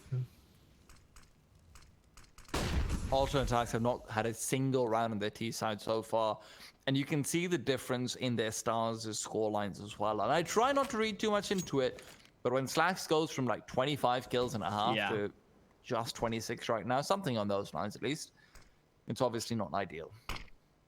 Yeah, I think it was 22 to 26, so 4 kills and... No, he had 22 before the first half ended. He had 22 like 13 rounds in. Yeah. And I think he had 1 kill, so I think he had 24 by the end of the first half. Yeah, that's a rough drop off. Yeah. Of course, it can't all be reliant on one guy. You put a lot of emphasis on him because he's been the star man, especially when they're on the CT side, but things have slowed down. Also are hoping to bring themselves over the line, force a map 3. So we would go to Vertigo as the third battleground. No, Vertigo's already done. Oh, sorry. Inferno. Yep. Yeah. Flashes come in. Skrunk's getting ready to fight, but that fight is lost. Muterus takes him down. Sododo is good for another one, and he's playing this angle to perfection. It's not quite Slack's level, but he is going to be able to get quite a few. However, Cressy, Slacks, Murbit, all the kill feed is orange as they somehow suddenly get 5 kills in a row. Yeah, you can see he had no idea where the kills were going to come in from at any given point. Observer didn't know what was going on. I didn't know who I would have been happy to look at in that circumstance. Just kills galore, and just that collapse on the A site. It seemed a bit basic on paper. I'm sure there's a lot more nuance in there. And well, they finally break the spree. They get around on the T side. I don't think there was more nuance in there, but one thing I will point out is that they had some really good double peaks coming in with the verticality. So when they peeked out Stododo and brought him down, that was also Muterus being taken down soon after by a secondary peak that came in from the, I don't even know what it's called, the CT ramp. Yeah, the CT ramp from the CT ramp itself. So a couple of very important kills coming in, some great flashes as well to allow that. I think they just had 2 flashes left and they used both of them to perfection. So they do give themselves a really good chance based off of some micro plays, but on a macro level, you saw Sol being up 2 players, and early on, once again, Slacks is down and out for the count. So the macro level doesn't look to be shifting significantly at the very least. And Sododo's not done. He's still peering in through middle, this time below the smoke. Oh, he gets caught out. The flash is perfect. Cressy gets both. Just was supposed to be the one that saved him from something like that. But that single piece of utility causes a huge collapse, and now they're making quick pace towards B. They're up close and personal to this site. Now the flash on through, another bit of utility that seems to work wonders. Arky finding a couple of kills in response, but ATTAX have site control now. They've had to fall back through the tunnels, and well, now it's just Arky, the only man who's been able to put up a bit of a contest on this B site, and he has the bomb dropped in his favor. But the double peak will come on through, and ATTAX will get another. I have a rule, which is I do not criticize individual plays. I will break that rule now, though, because look over here. Sododo turns around. And the reason why Just has to look in, and I'm not saying it's Sododo's fault or Just's fault, but it's definitely one of their faults. Yeah. The reason why Just has to look is because Sododo's turning around to go back, when instead he should just be scoped in, and Just should be playing anti-flash. But the second Sododo turns, Just no longer has the ability to play anti-flash because he knows his player is at risk. So both of them, well, Just gets flashed completely, and Sododo's caught with his back turned. So in general, just a little bit of a misplay coming out in that protocol, and that just results in them auto losing that round. Now, so all their money's bad because you're on the CT side. That's just how it works.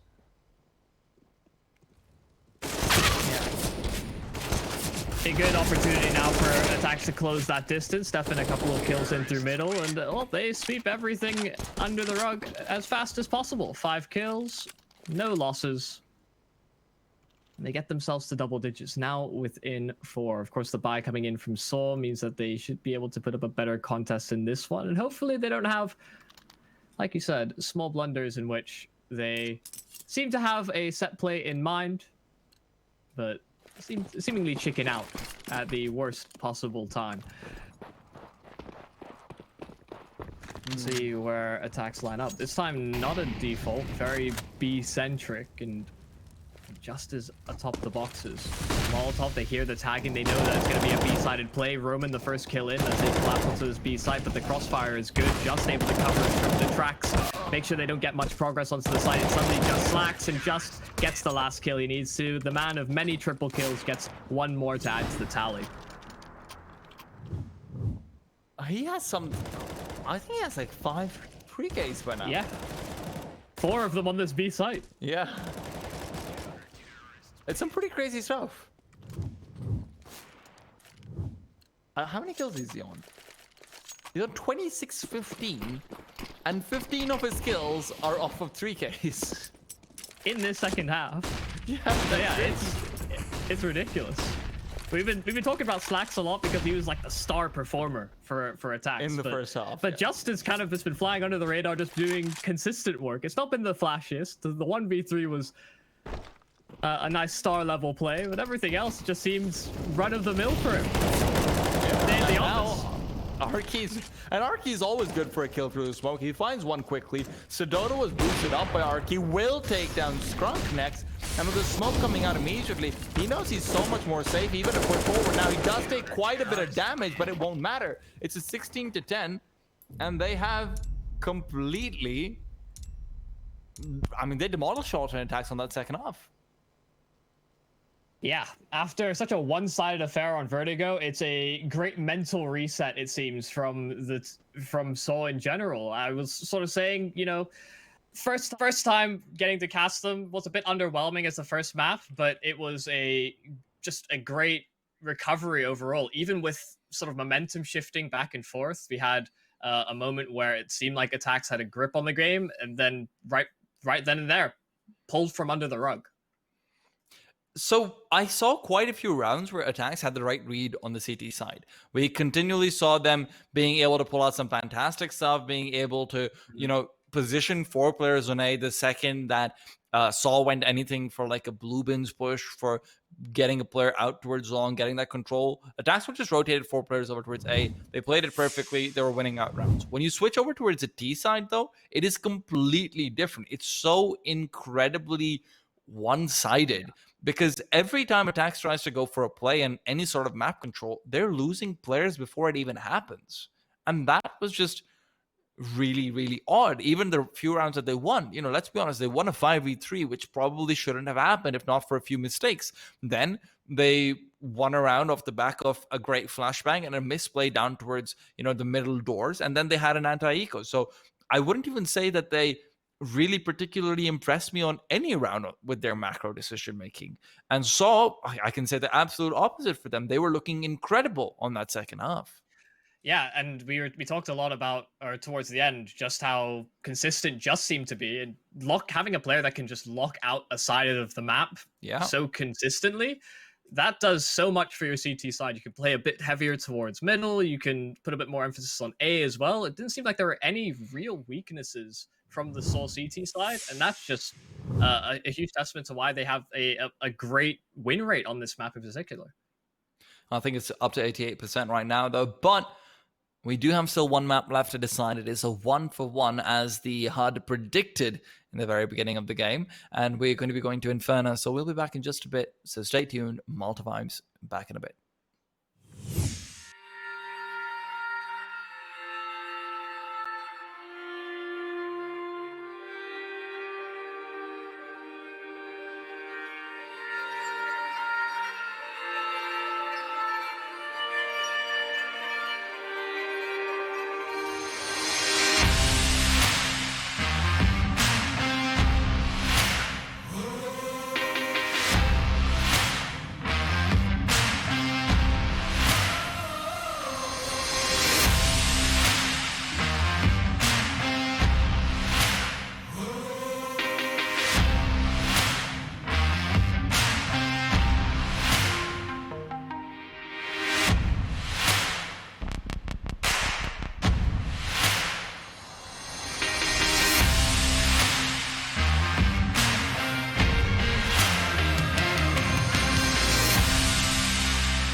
Welcome back. It's going to be the third map of alternate attacks going up against Saw. If you're just tuning in, you're wondering what the hell is going on? What's this amazing overlay? What are these amazing advertisements? What's going on with everything? Well, you're watching Malta Vibes, and it's brought to you by our fantastic partner, Malta Gaming or Gaming Malta. I'll actually check out whether it's Malta Gaming or Gaming Malta. It's Gaming Malta. My bad. Gaming Malta indeed. And of course, it's the home of gaming excellence. Malta's done so much for the esports community recently. So many people have moved there for a good reason. It's a fantastic place, beautiful place. I'm really jealous that Banks keeps posting pictures of it, like Yumi mentioned to be off air. But Banks should be jealous of us, Yumi, because we've got ourselves a fantastic series that's now coming to a map 3 decider on Inferno, no less. Yeah. Just completely unexpected results. I mean, I say unexpected. We sort of looked at the map pool and we kind of projected that things like this could happen, but after such a poor performance from Soul on the first map, thought maybe there wasn't a way they bounced back, but they were very, very controlling on Dust 2, and I really hope that carries over to Inferno, because this is a map that's, I mean, we talk about Inferno as being this strat-heavy map. It's the best of 3 finisher for so many. Yeah. And it is... No, there's no better battleground for it. It tests a team's patience to learn everything, and just protocols and timings are put on such a strenuous level that it's just a joy to watch most times rather than not. Well, listen, Yumi, I'm gonna be that guy as oh man, that's so cool actually. Sorry, but I'm gonna be I get distracted by pretty pictures very easily. But I'm gonna be that guy, Yumi. I'm not impressed by Salt's Inferno. Their stats aren't fantastic. Their play leaves something to be desired for the 2 times I've watched it. So I know it's not a lot of times, but this is the map, which is the reason why I say that Saw has some map pool issues. Because for me, if you're not proficient on Inferno, you're not going to have a good time. And I mean, we've seen them get a few good wins here and there. They did beat Movistar Riders on it 16-12. They did beat a couple of teams here and there, but I'm just not entirely happy with how they play it. So hopefully what I want to see is just continue on his second map dominance from the second half. Yep. If we can see that, and if we can see Muras coming alive like we know he can and he did, as well as Dodo being decent on the off, those are the 3 conditions for me which give them a chance. But even so, alternate attacks, they are a completely different team on this map. I think that it's their second best map in terms of win rate. They don't play it all that often, but they're definitely very, very comfortable on it. So I'm looking forward to seeing how it goes. Interestingly enough, though, alternate attacks has a very good T side, but a terrible CT side. This, however, I will say is from one map which I casted of theirs a week ago. The maps that I saw more than a week ago, those were decent. But last week when I casted them, they played this incredibly defensive CT side setup, and now we can see the pistol round coming in, as we do actually have quite a few kills from Saw. My stream had actually lagged out, so I didn't see it start off. I'll let you take over. Well, I mean, there's a bit of brunt of action through middle already to start things off. Just is now the only player left to bring this one back, and he's still taking fights. That's the game plan through and through. Not going to be backing down from this challenge whatsoever, as they're attempting to make progress towards the B bomb site instead. Just trying to find a way in, and he's gotten the kill that he needed to. Stefan's been able to get away with this bomb. He can get this bomb planted, and he should have the timing. Just walking through spawn and hoping that his rotation wasn't heard, but Stefan's been able to get himself through to Banana. So there's a lot that needs to be cleared here from Just. I think he's right into it.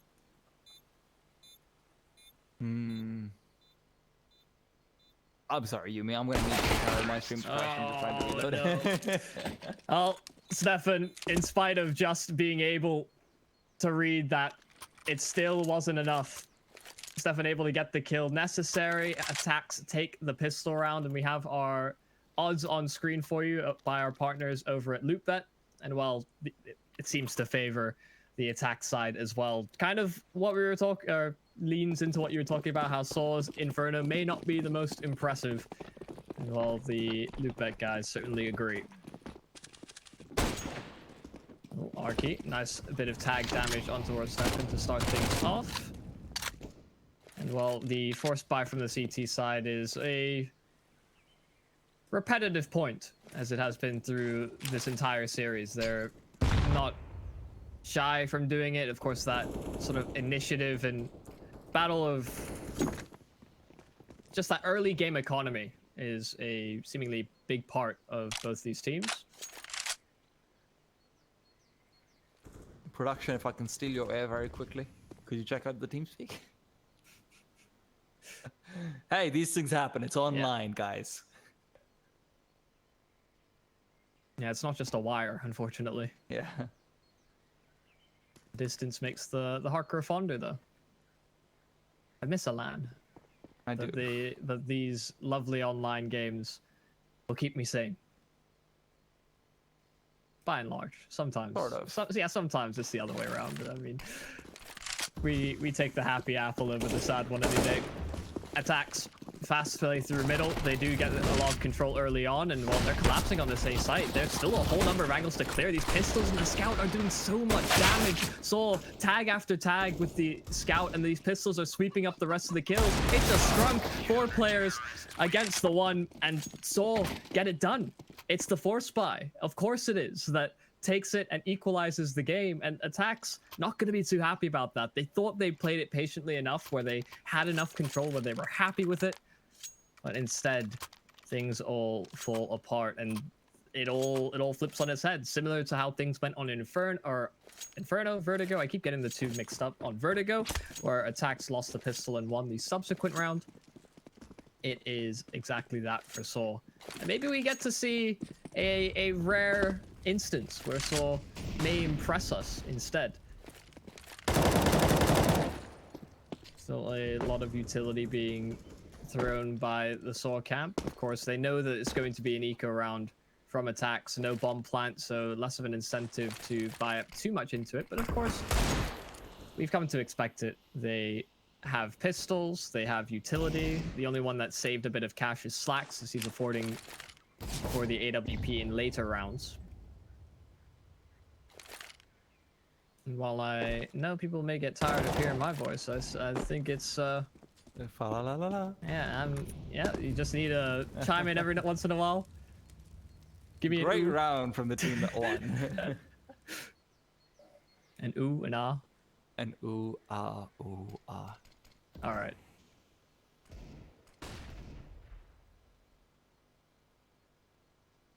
Another slow approach from ATTAX, this time with worse weapons. Meteor's actually committing himself to the angle. Himself in it. Cubby does have a player close enough to drink. Unable to swing effectively, and it's 2 kills in quick succession for ATTAX. They have now the entirety of CT spawn. They have the arches under their dominion, and 30 seconds left. They have no chance to get to this B-bomb site. It has to be a collapse on towards A. Archie with the MAC-10 does so much damage, finds the 2 kills necessary to equalize the affair. And these rifles, they're trying to get the distance. Slacks tucked into a corner, hiding for dear life. Well, they lock things down, it seems. Stefan on low HP. It's the swing, as all 3 players from Saw are there. They're getting a grip on the CT side. Which way around was it that you said ATTAX were had a rougher time of? I think ATTAX's CT side is definitely rougher. Okay. Well, getting off to a good start on the CT side seems to bode well then for the Saw camp. As ATTAX, if they're looking for a majority of their rounds on this T side, you're gonna have to wait a little longer to implement any of that.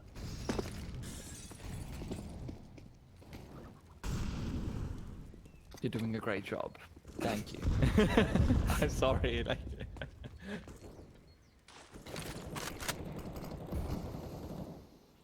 Good spam damage over towards the B side.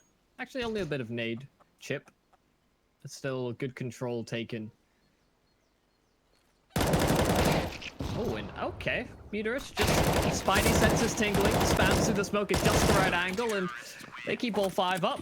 A clean eco. It's clean state of affairs for Saw.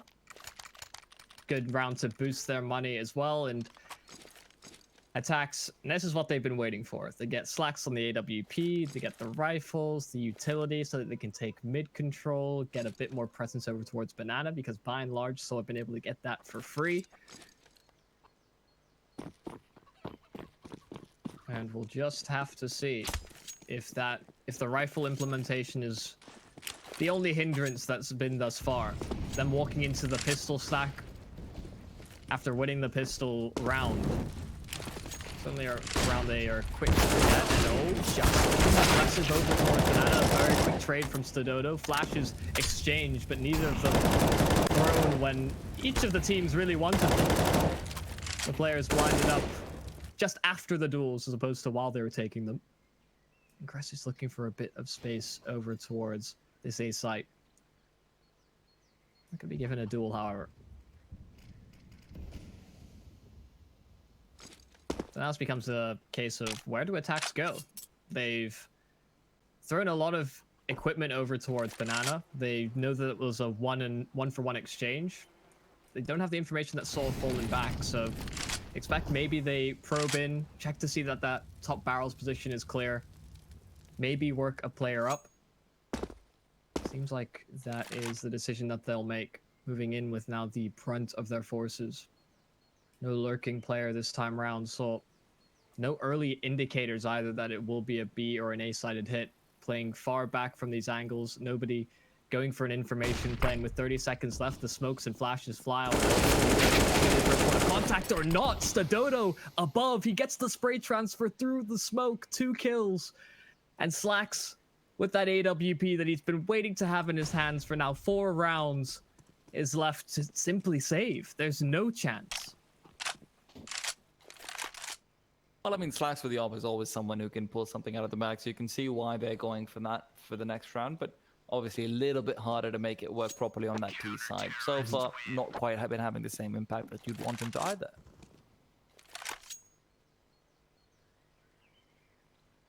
Yeah, I don't know what the solution is for attacks. Of course, it's still early days. We've only had a couple of buy rounds come in. One of them lost to pistols. One of them lost to some great individual plays from the Soul players.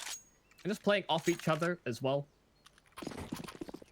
Things are looking good. Thus far, those odds that we had on screen, maybe it's not quite as clear-cut as the statistics may have laid things out to be. That momentum from the secondary map, the motivation that comes with it, will certainly be a huge factor. Well, so are confident. Still looking for duels over through Banana. Those early nades implemented once again to take away control. Of course, attacks can hold on to the utility that they have to retake it later on. And we're a bit looking for something towards the B apartment. Only one over, or the A apartment, sorry. Still looking for some information. And well, okay, that's gone swimmingly for them. A couple of kills after both Soul players look for a peek just for information to take an early duel. And it's gone completely wrong. Sprunk even finding one through the smoke. This B-bomb site is done and dusted. There's no chance. Soul have lost too many of their players too quickly. Attacks break the rounds from Soul by simply collapsing on this B-bomb site. And what was Mearbit lurking in through the apartments, he could have caught one out. He knows that both these players are saving towards pit. With 5 players up, they are hunting for these guns. Oh, Blacks running out of kill at the moment. RT turned the wrong direction. They keep everybody up. They get rid of the rifles. It's a good and clean round from attacks, all stemming from that peak from Soul.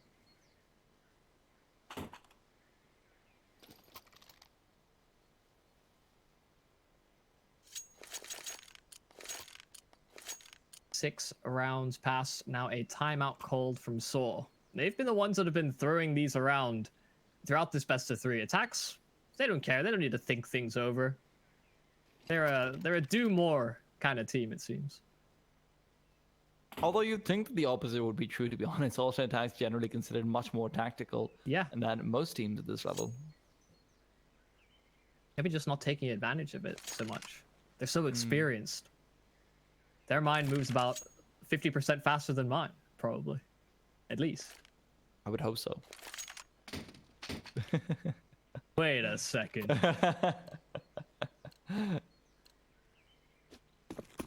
See, if that were Slacks, he would have reacted instantly.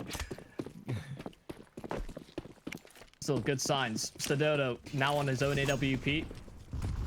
Gonna find a bit more success over towards the B side of the map, as that was the problem area last round. Oh my goodness, the pace here from attacks. They just barrel up through middle. Muterus is fighting for his life, just running From every flash, every nade thrown in his direction, and the impending doom that comes with it. ATTAX have lost a player in the meantime. Stodo getting the kill with the AWP over at B, but ATTAX are so close to this A site. They are swarmed, wrapping around, but trapped behind smokes.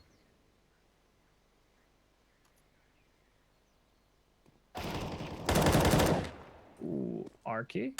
Kill through the smoke. That's a welcome sign for the Soul Camp. And although there's a lot of damage done by Muterus, not quite able to get another kill their direction.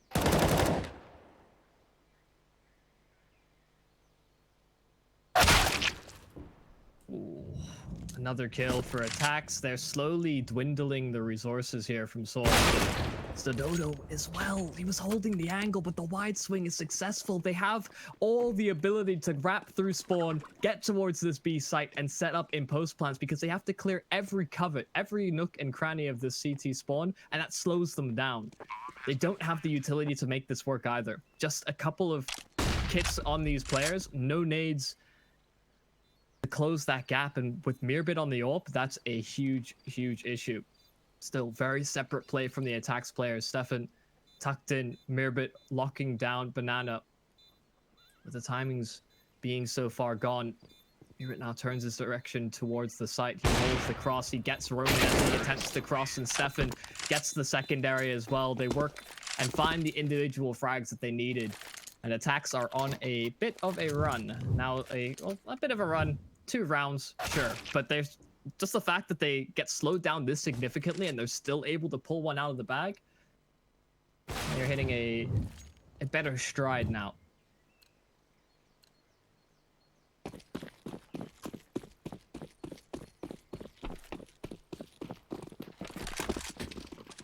Well, now a save for Salt. We get to see more of the greater T side from ATTAX. They lost to an eco round before. Rather a force. But still pistols. Didn't think the armor played too much of a factor. ATTAX are taking things slow. Right. First point of contact, looking for the headshot angle, unable to hit the shot. The slow approach towards the B-bomb site. Arky with the scout. This man is proficient. Headshots as well just before the smoke blooms. Early advantage found, and he gets a little bit over antsy, trying to jump above the smoke over at Coffins. Life taken away and just trying to play the sneaky angle. It's not going to see too much success. They get the bomb site. His pistol's not doing the damage that they were hoping for. Only the scout really... Well, these bits of utility thrown by ATTAX are working in their favor. The smokes provide the coverage. They can get the bomb planted in just a moment. While Muterus will get a consolidatory kill. I think it's a very isolated one at that. AK recovered. Is looking for a bit of space, and Cressy's not going to give him it. Equalizing round 4-4. As ATTAX are now in a much better position. They've built up a bit more cash on their side in spite of losing some numbers in the past. And they've kept the CT side in check. No AWP able to be afforded up by Stodo.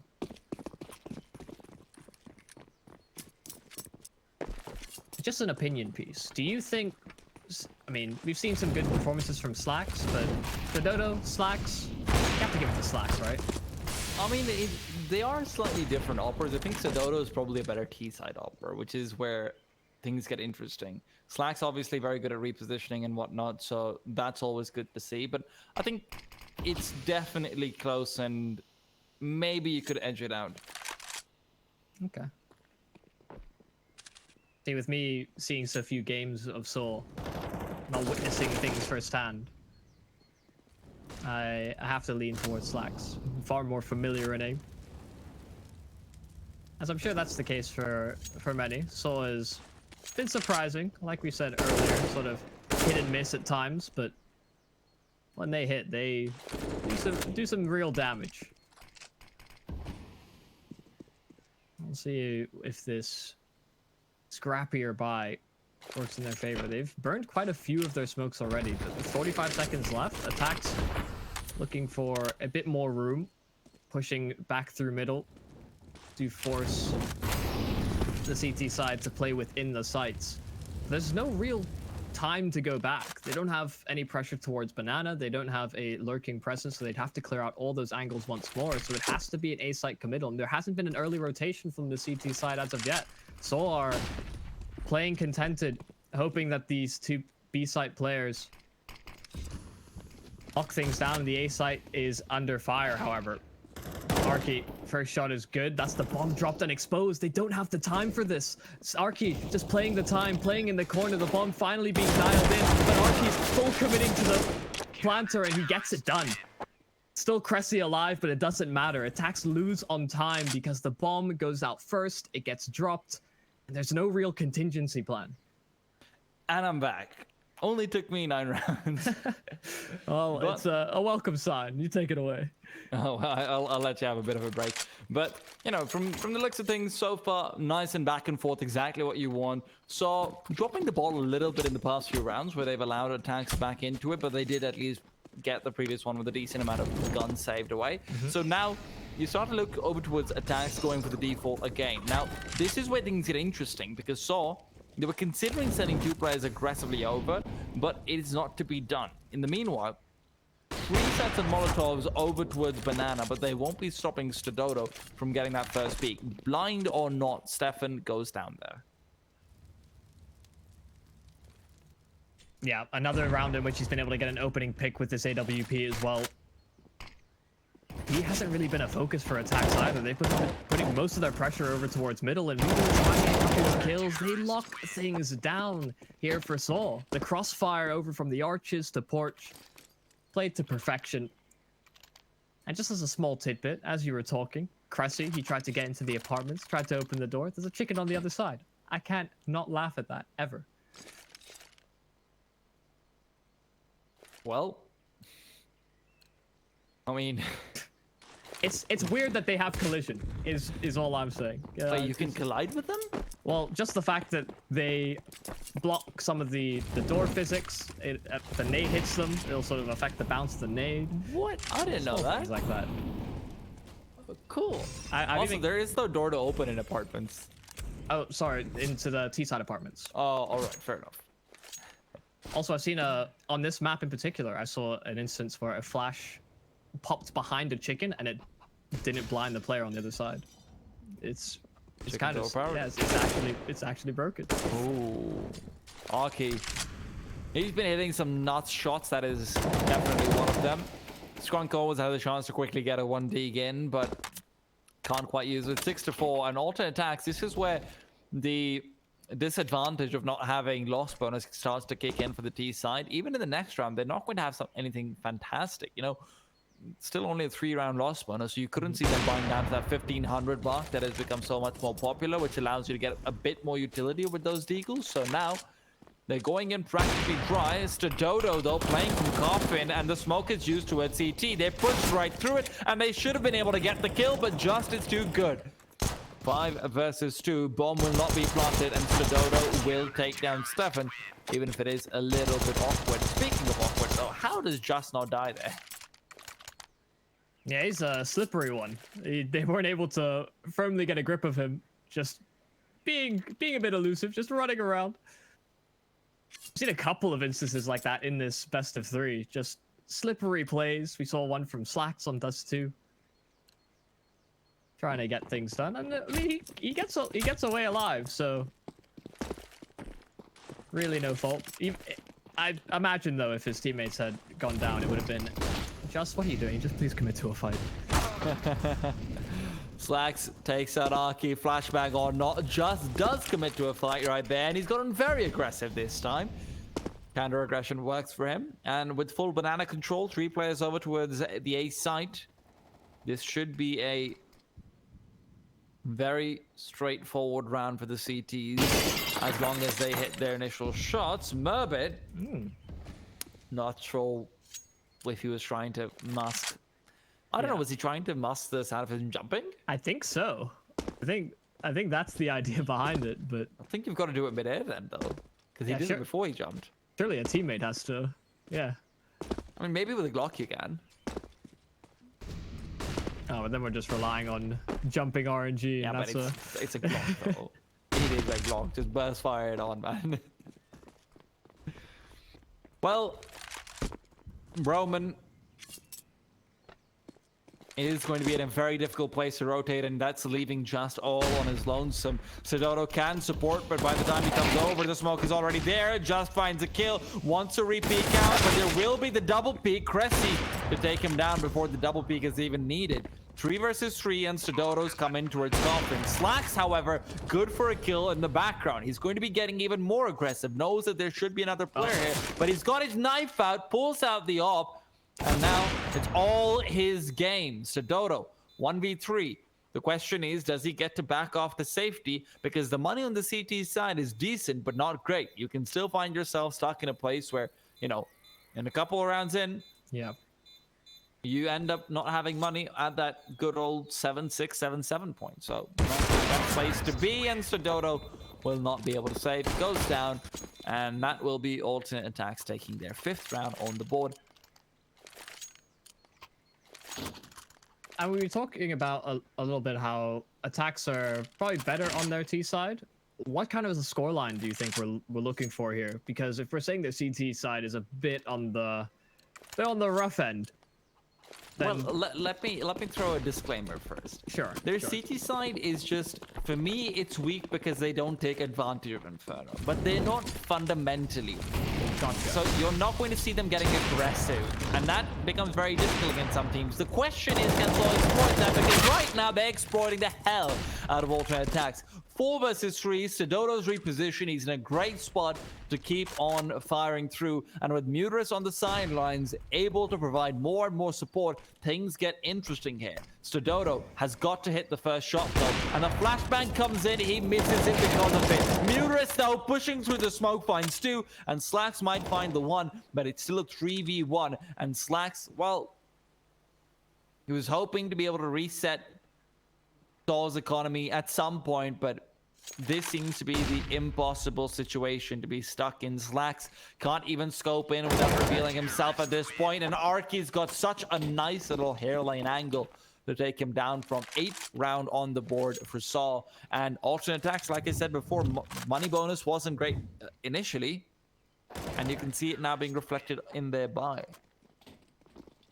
Yeah, a bit of a ballsy position to be taken there if you're Slacks. 1 versus 3, the smoke just fades. Even if he wanted to back out, tap out from that position, he can't. The only thing that got him into that spot was the smoke, and with it gone, there's just full commitment. Now like you said, a pretty poor monetary situation for Attack, so it's just the pistols. Of course, they could have afforded a hero AK on Slacks, but they're not feeling so frisky. So he is getting all the frisk in the world as he gets himself a easy spray downs, but does go down in the end. Still 3 players kept alive. You're more than happy with that. And I have to say, one thing that has been increasingly clear for me personally is, we do see the replay, that Slacks is a retake offer on Inferno. Rather, when you're on the T side, preventing the retake is incredibly important. That's where the op becomes very, very good. There's a reason why there's very few oppers in the entire world who've been able to, you know, find picks on Inferno other than the one straight down mid, which you'll occasionally get on their T side. And that's just because of how incredibly difficult it is. That's one of the reasons why a few teams, especially on the tier 2 level, have started playing ops more in the sense that post-spawn situations, it's impossible. Speaking of impossible, Sodoto is hitting some impossible shots. Yeah, important to remain dynamic. Find the effectiveness where you can. Well, Saw are exploiting Inferno in a aggressive manner. Yes.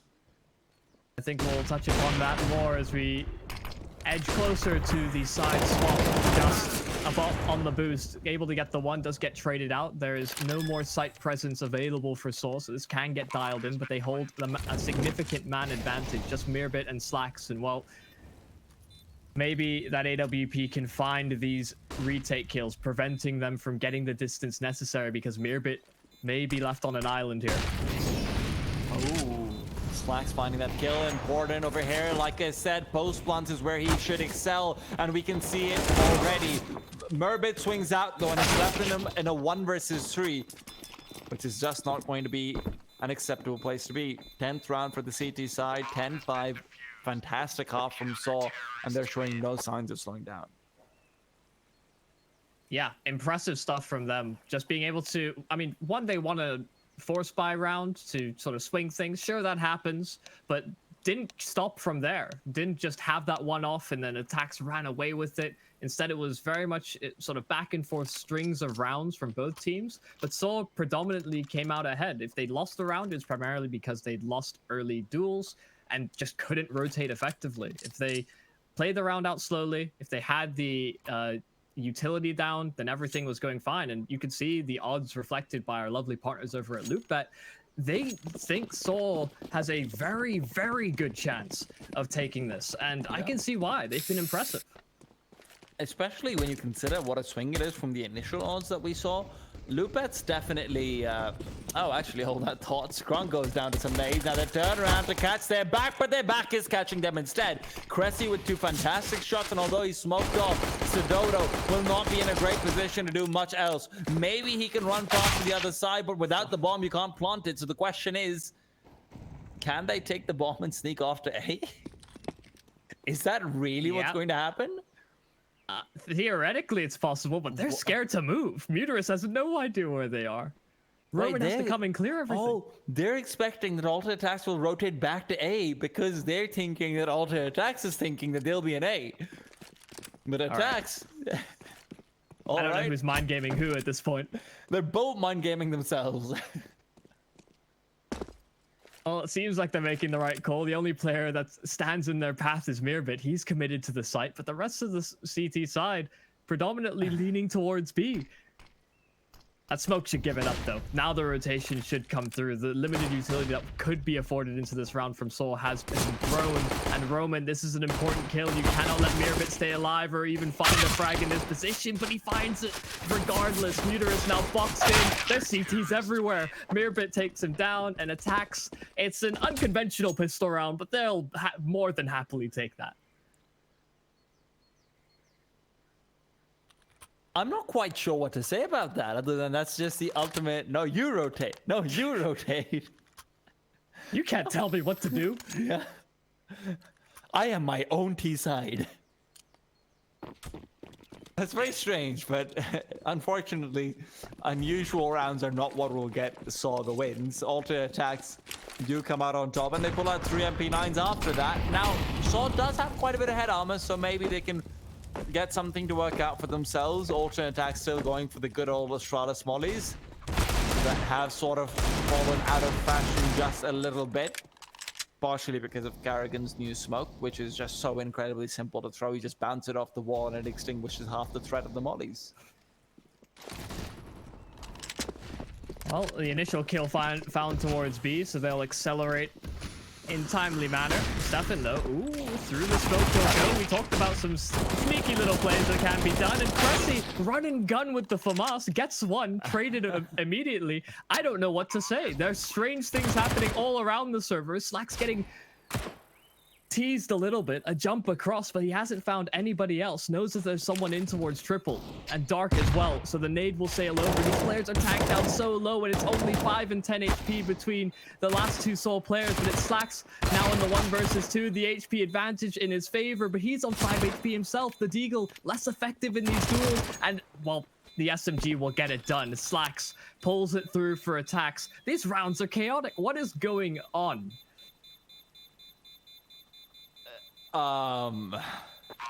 This is not the same Counter-Strike. If you look at the skulls, they look like they're wearing a top hat. That's pretty much the only contribution I have. Oh yeah. But in all seriousness, what happened over there was just, I think it was Muterus with the farmers. Wait, who was it with the farmers? Merbit with the farmers.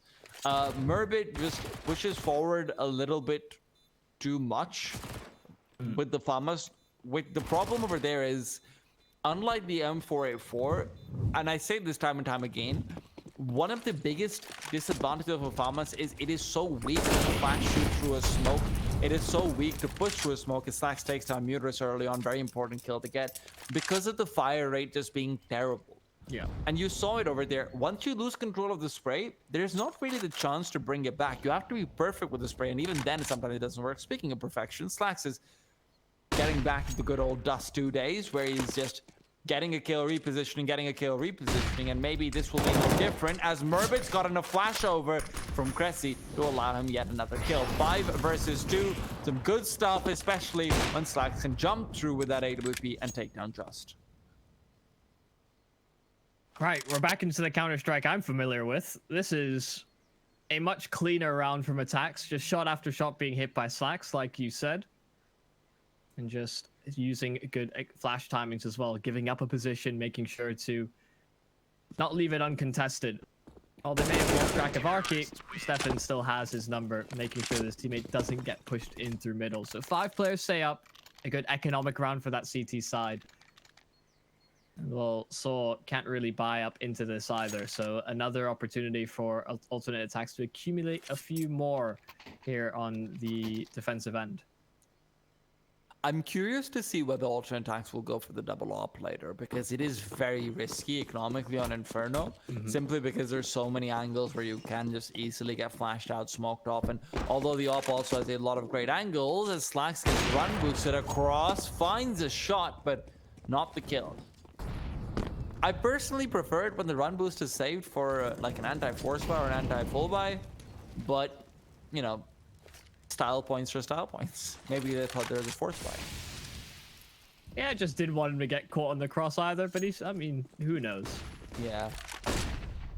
They've been practicing it. It felt like the right time.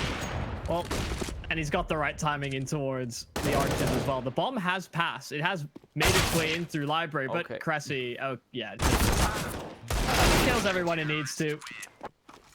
And another clean round. These are great. Like you said, the strain on that CT side economy can be pretty extreme, especially like you said, if they buy up the double AWP. But this actually gives them the option to do so maybe a little bit more liberally. We'll see how the casualties fare on that CT side. If nobody dies, then everybody keeps the weapons they've got. Indeed. even if 2 of them are Galils. That's true. Hopefully they can upgrade those Galils into AKs this round, though. Slacks pushes forward. This time he's not quite as fortunate. Just will take him down, and Scrunk with a failed grenade means that Just can just get more aggressive, but that aggression is a trap. Just is taken down. 4 versus 4, but that's a huge advantage for the T side when Slacks has been eliminated. Scrunk does recover the op though, so maybe it's not going to be the biggest of deals in the world as he does pass that over to Stefan. But now the question is, does alternate attacks get aggressive or do they double down? Yeah, you were mentioning earlier how it might be a weakness of the CT side of alternate attacks that they may not take advantage of instances where they can get aggressive. Maybe there's some space to be taken away from the map. Well, there's just no information. They're completely starved for that on the CT side. It's just Stefan over towards B, and his sight line's been cut off by a smoke, so he just has to give up the sight. There's nobody else here from ATTAX that can cause any sort of contest. He's just desperately trying to find shots through the smoke, and it's just a full-on retake. ATTAX committing to the 4-on-4, and they have a bit of utility, but really it's about these flashes. The smoke can be thrown over towards Banana as there's nobody moving in from the attack side. They have the equipment to make this work, but no, only the 1 kit on Scrunk to try and get that bomb defused.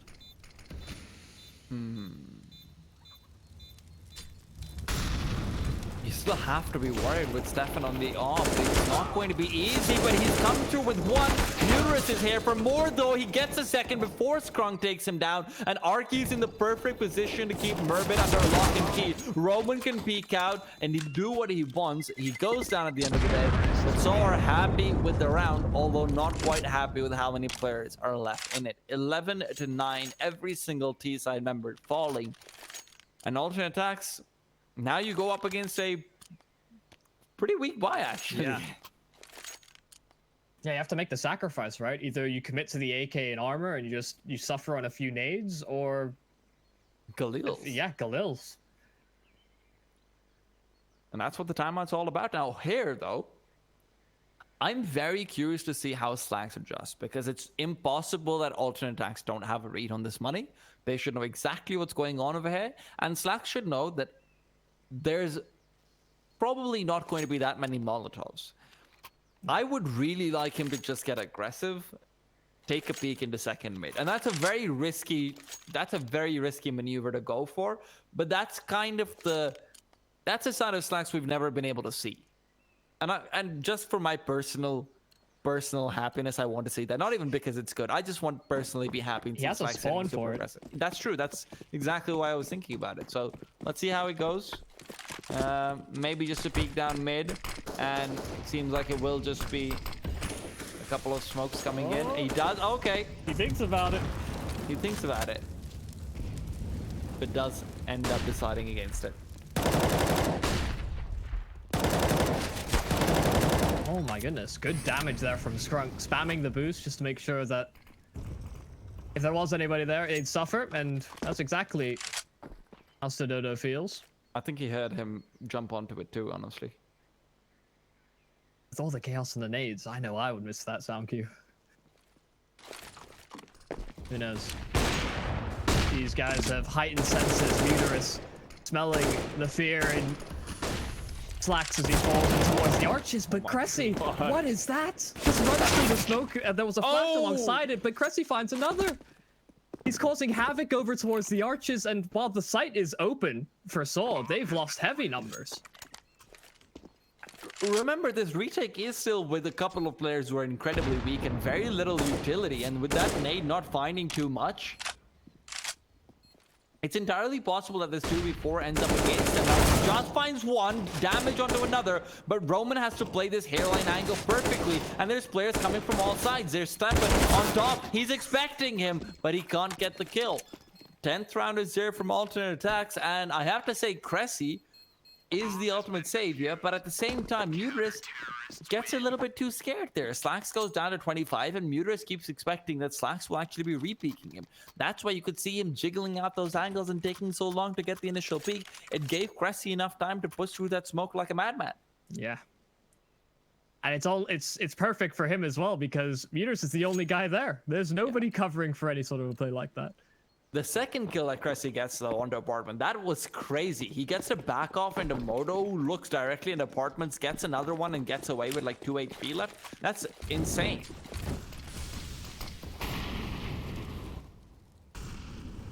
Some smooth criminal action from Cressy.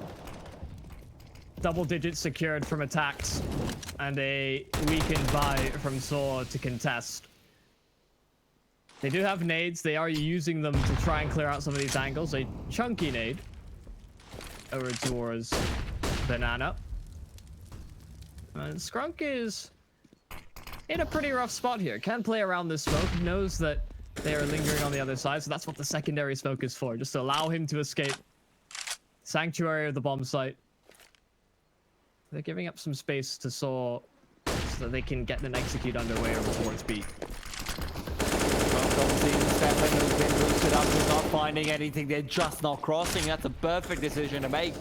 One of their players has moved over, the bomb can be planted, they've got smokes down in place, and Skrunk is thinking of pushing, but that would be the terrible decision that would get him killed. Instead, he dies inside the smoke. So, at this point, he's just thinking may as well to push. Cressy, he was a hero before, and right now is as well. Somehow, while moving, gets a headshot and doubles it up with another one onto Roman. Now Cressy just needs to move forward, take down these players calmly and comfortably, but in the meanwhile, there's a player inside Emo who's getting them. Oh, it's just an Arky who picked up the op. I don't even know how that happens. Like, Cressy gets the most insane shots, and somehow Saw wins that. There's something about this B bomb site. I don't know if it's haunted, if it's cursed. It's just, there's so much chaos that we've seen in the rounds that have gone towards B. Yeah, next time you're doing the play-by-play. Yeah, I threw you under the bus. I'm sorry, I'll take the hit on that one. That is, it looked like such a good round for ATTAX as well. Some Hail Mary kills from Cressy as they were retaking the site. They lose the pistols ultimately. They get their hands on rifles, they get it done. It shouldn't have been a buy that worked, but it does. as all Force buys often are. And oh my! Oh, I like that. What a read. I love that. That's really, really good. So, find the first kill. They can't take down Stefan until he's already in the smoke, and that's where they'll hunt him down. With Molotovs coming through, the CTs will be forced to save. And that read was so good because they've realized that every single round so far, ATTAX has been contesting them on Banana, but once they've backed off, they go for some flashes and some retake smoke. So either you're playing on first oranges or you're playing from coffins for the coffin flash. So 50-50 chances, go for the double nade, may as well try it, and they get the kill. Easy does it, and with that, you just need to follow up onto Stefan, who is relying very heavily on the first oranges player. Yeah, that's one of those rounds where if you're ATTAX, it's not even one you can really be mad at. I feel like you're just like, okay, that's just a complete outplay. They're just better. Yeah, they thought ahead. Well, they try to save these weapons desperately. They've lost one in the process, and well, Mirabit falls as well. Slack's at least able to get away with his AWP. It was a no scope at that as well. Did you see how Slack survived? No. He just ostriched it. He just looked down. The player dropped to his right side, and because he wasn't making any noise and was looking down, Roman didn't notice him until later on. And then when Slack just turns around, when he realizes Roman's killed his teammate in pit, he's like, "Oh, all right, left click." Yeah, just no. Yeah. That all being kept alive might be incredibly important over here, though, as he is getting aggressive yet again. He knows he's the hero. He's got his cape on. He's got his AWP in. But can he actually save the day? Lowest lane, he's coming.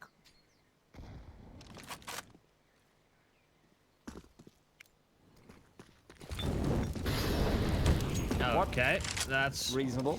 Mm-hmm. I think he didn't press his jump bind accidentally. Yeah, certainly missed the mark. I think his teammate Superman impervious to flames. Indeed. This time, no over-peeking really from either side. Nobody looking for an opening duel as of yet. Just some warning shots. Slacks has been moving around with this AWP, hoping to find an opening pick, as it's the only weapon for ATTAX to rely on. And well, he's not over towards A. That's where Soul will go. They collapse on through. Arky with a couple of kills. The smoke towards Moto prevents the from the CT side, but Skrunk knows his own. He fancies his chances. Just gets nothing done with it. Well, Stefan just looking for an exit kill, hoping he can get a hand on one of these rifles while his teammate goes to save. What's their loss bonus at? 2,400? This is so. their, yeah, I think their third consecutive. Yeah, that's what I was thinking too. So 2,400 loss bonus. Yeah, that's not a buy. Oh, all right. That's a nice little shot at the end. Unfortunately, shots at the end not quite as good as shots at the beginning. As well, never mind. That shot's very good. They don't have an AWP, and they don't have M4s. You're saying the FAMASas have been a pretty big part of this series, as it might be another instance where the FAMASas come out. I'm more worried about the AWP, to be honest. Yeah. That's a critical shot to miss at the end. After doing so well for the close ones. Certainly not ideal, and a great position for Soul, because they're within touching distance to secure overtime, maybe push it, and take this series out from ATTAX's feet after such a convincing first map as well. But they're not quite out of it yet. The presence towards Banana, they find a couple of kills. Roman, a great response, however. The push through middle isn't going to see success. Roman is winning them Inferno at this point. Let's be perfectly honest. Those return frags are huge. Arky is also big as he comes in, takes down Cressy, who's being pincered regardless, but Arky not dying in the process means that things become so much easier suddenly. Meanwhile, you do still have Skrunk on the AWP to contend with. Unfortunately, he's looking the wrong way. And Stefan is now left alone. Thomas in hand does get a quick headshot, but the bomb is on its way over towards that B bomb site. So by the time he rotates over, it should already be planted. They've got themselves a smoke as well, so that shouldn't be too much of an issue. Smoke comes in, and with the second Molotov as well, Stefan, very little chance to save the day. Yeah, doubling up as well, trying to make use of a trade frag if possible, but it's not even necessary. Roman with 4 kills, high impact at that to get a 15th for Saw. A surprising performance from them on Inferno. We were kind of chalking it up as maybe a rough map in the pool for them, given the experience and how long ATTAX have been a team, at least as a core. This is very, very impressive. They've had some standout performances. They had a great CT side, and ATTAX, their buy isn't strong to really contest this to prevent that 16th round, but shots could be hit. Slack surviving on 1 HP, the headshot to bail him out, and an early advantage for ATTAX to work off of. They even get the nade kill as well. Well, that's one way to fight for overtime. Unfortunately, the previous round started off something very similar to this. That was where Roman stepped up with 2 immediate kills to bring it back. This time, though, alternate attacks have just backed off. They don't want to be aggressive. They don't want to be caught out. At best, Skrunk just wants to go forward, pick up the AK instead of his deagle, and then move back in. So they give themselves a very, very good chance. Slacks gets a chance to hit a shot as well, but he misses that one out. Roman has been getting the better of him consistently, and now these 2 players inside the pits are going to be in such a heavy amount of trouble. But they are just waiting for the rotation to come in from Stefan, who's got the AK. So Stefan inside library could be a bit of a troublemaker when he comes in from the side. They're not checking this angle just quite yet, and Merbit going down might mean they might never check the angle. He's dropped the bomb, and Stefan's peeked out again. A 3 versus 1 with Cressy will take down Arky, and things will go their way. Gotta go strong, but Stefan was the one who definitely ended things there. Yeah, great timing, great distraction plays as well, it seems like, from the players in pit. Drew the library player out. Had an emphasis instead on clearing that site as they'd staggered towards the arches. Still, it has to be flawless. 4 more rounds just to force the overtime. They've still got an SMG on Skrunk. Certainly not ideal, but being over towards the B side of the map, able to be effective. Closer quarters engagements. Some good nade damage, especially done onto a couple of these Soul players as well.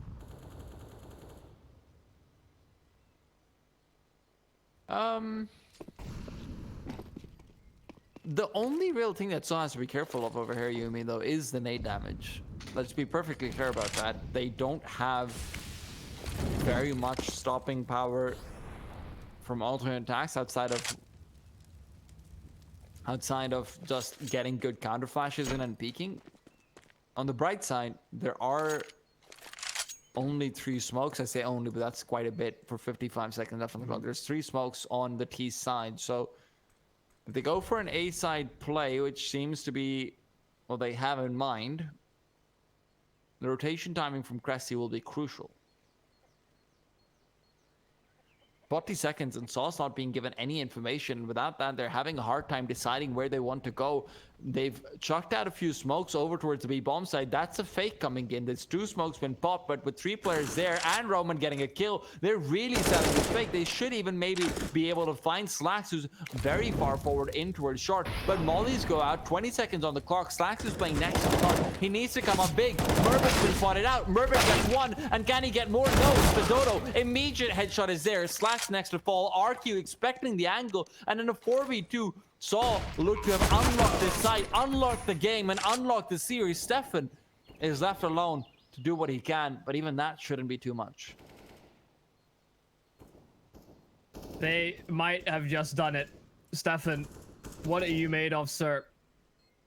Can you find a small miracle to get this done? He's taking a lot of time clearing out these angles. 4 players to find, and this far off the clock, he's not really putting himself in the best of positions. Stefan now moving forward after the first kill, but Stadodo dials it in. Seoul have done it. They lost the first map in convincing fashion, but they win the series 2-1.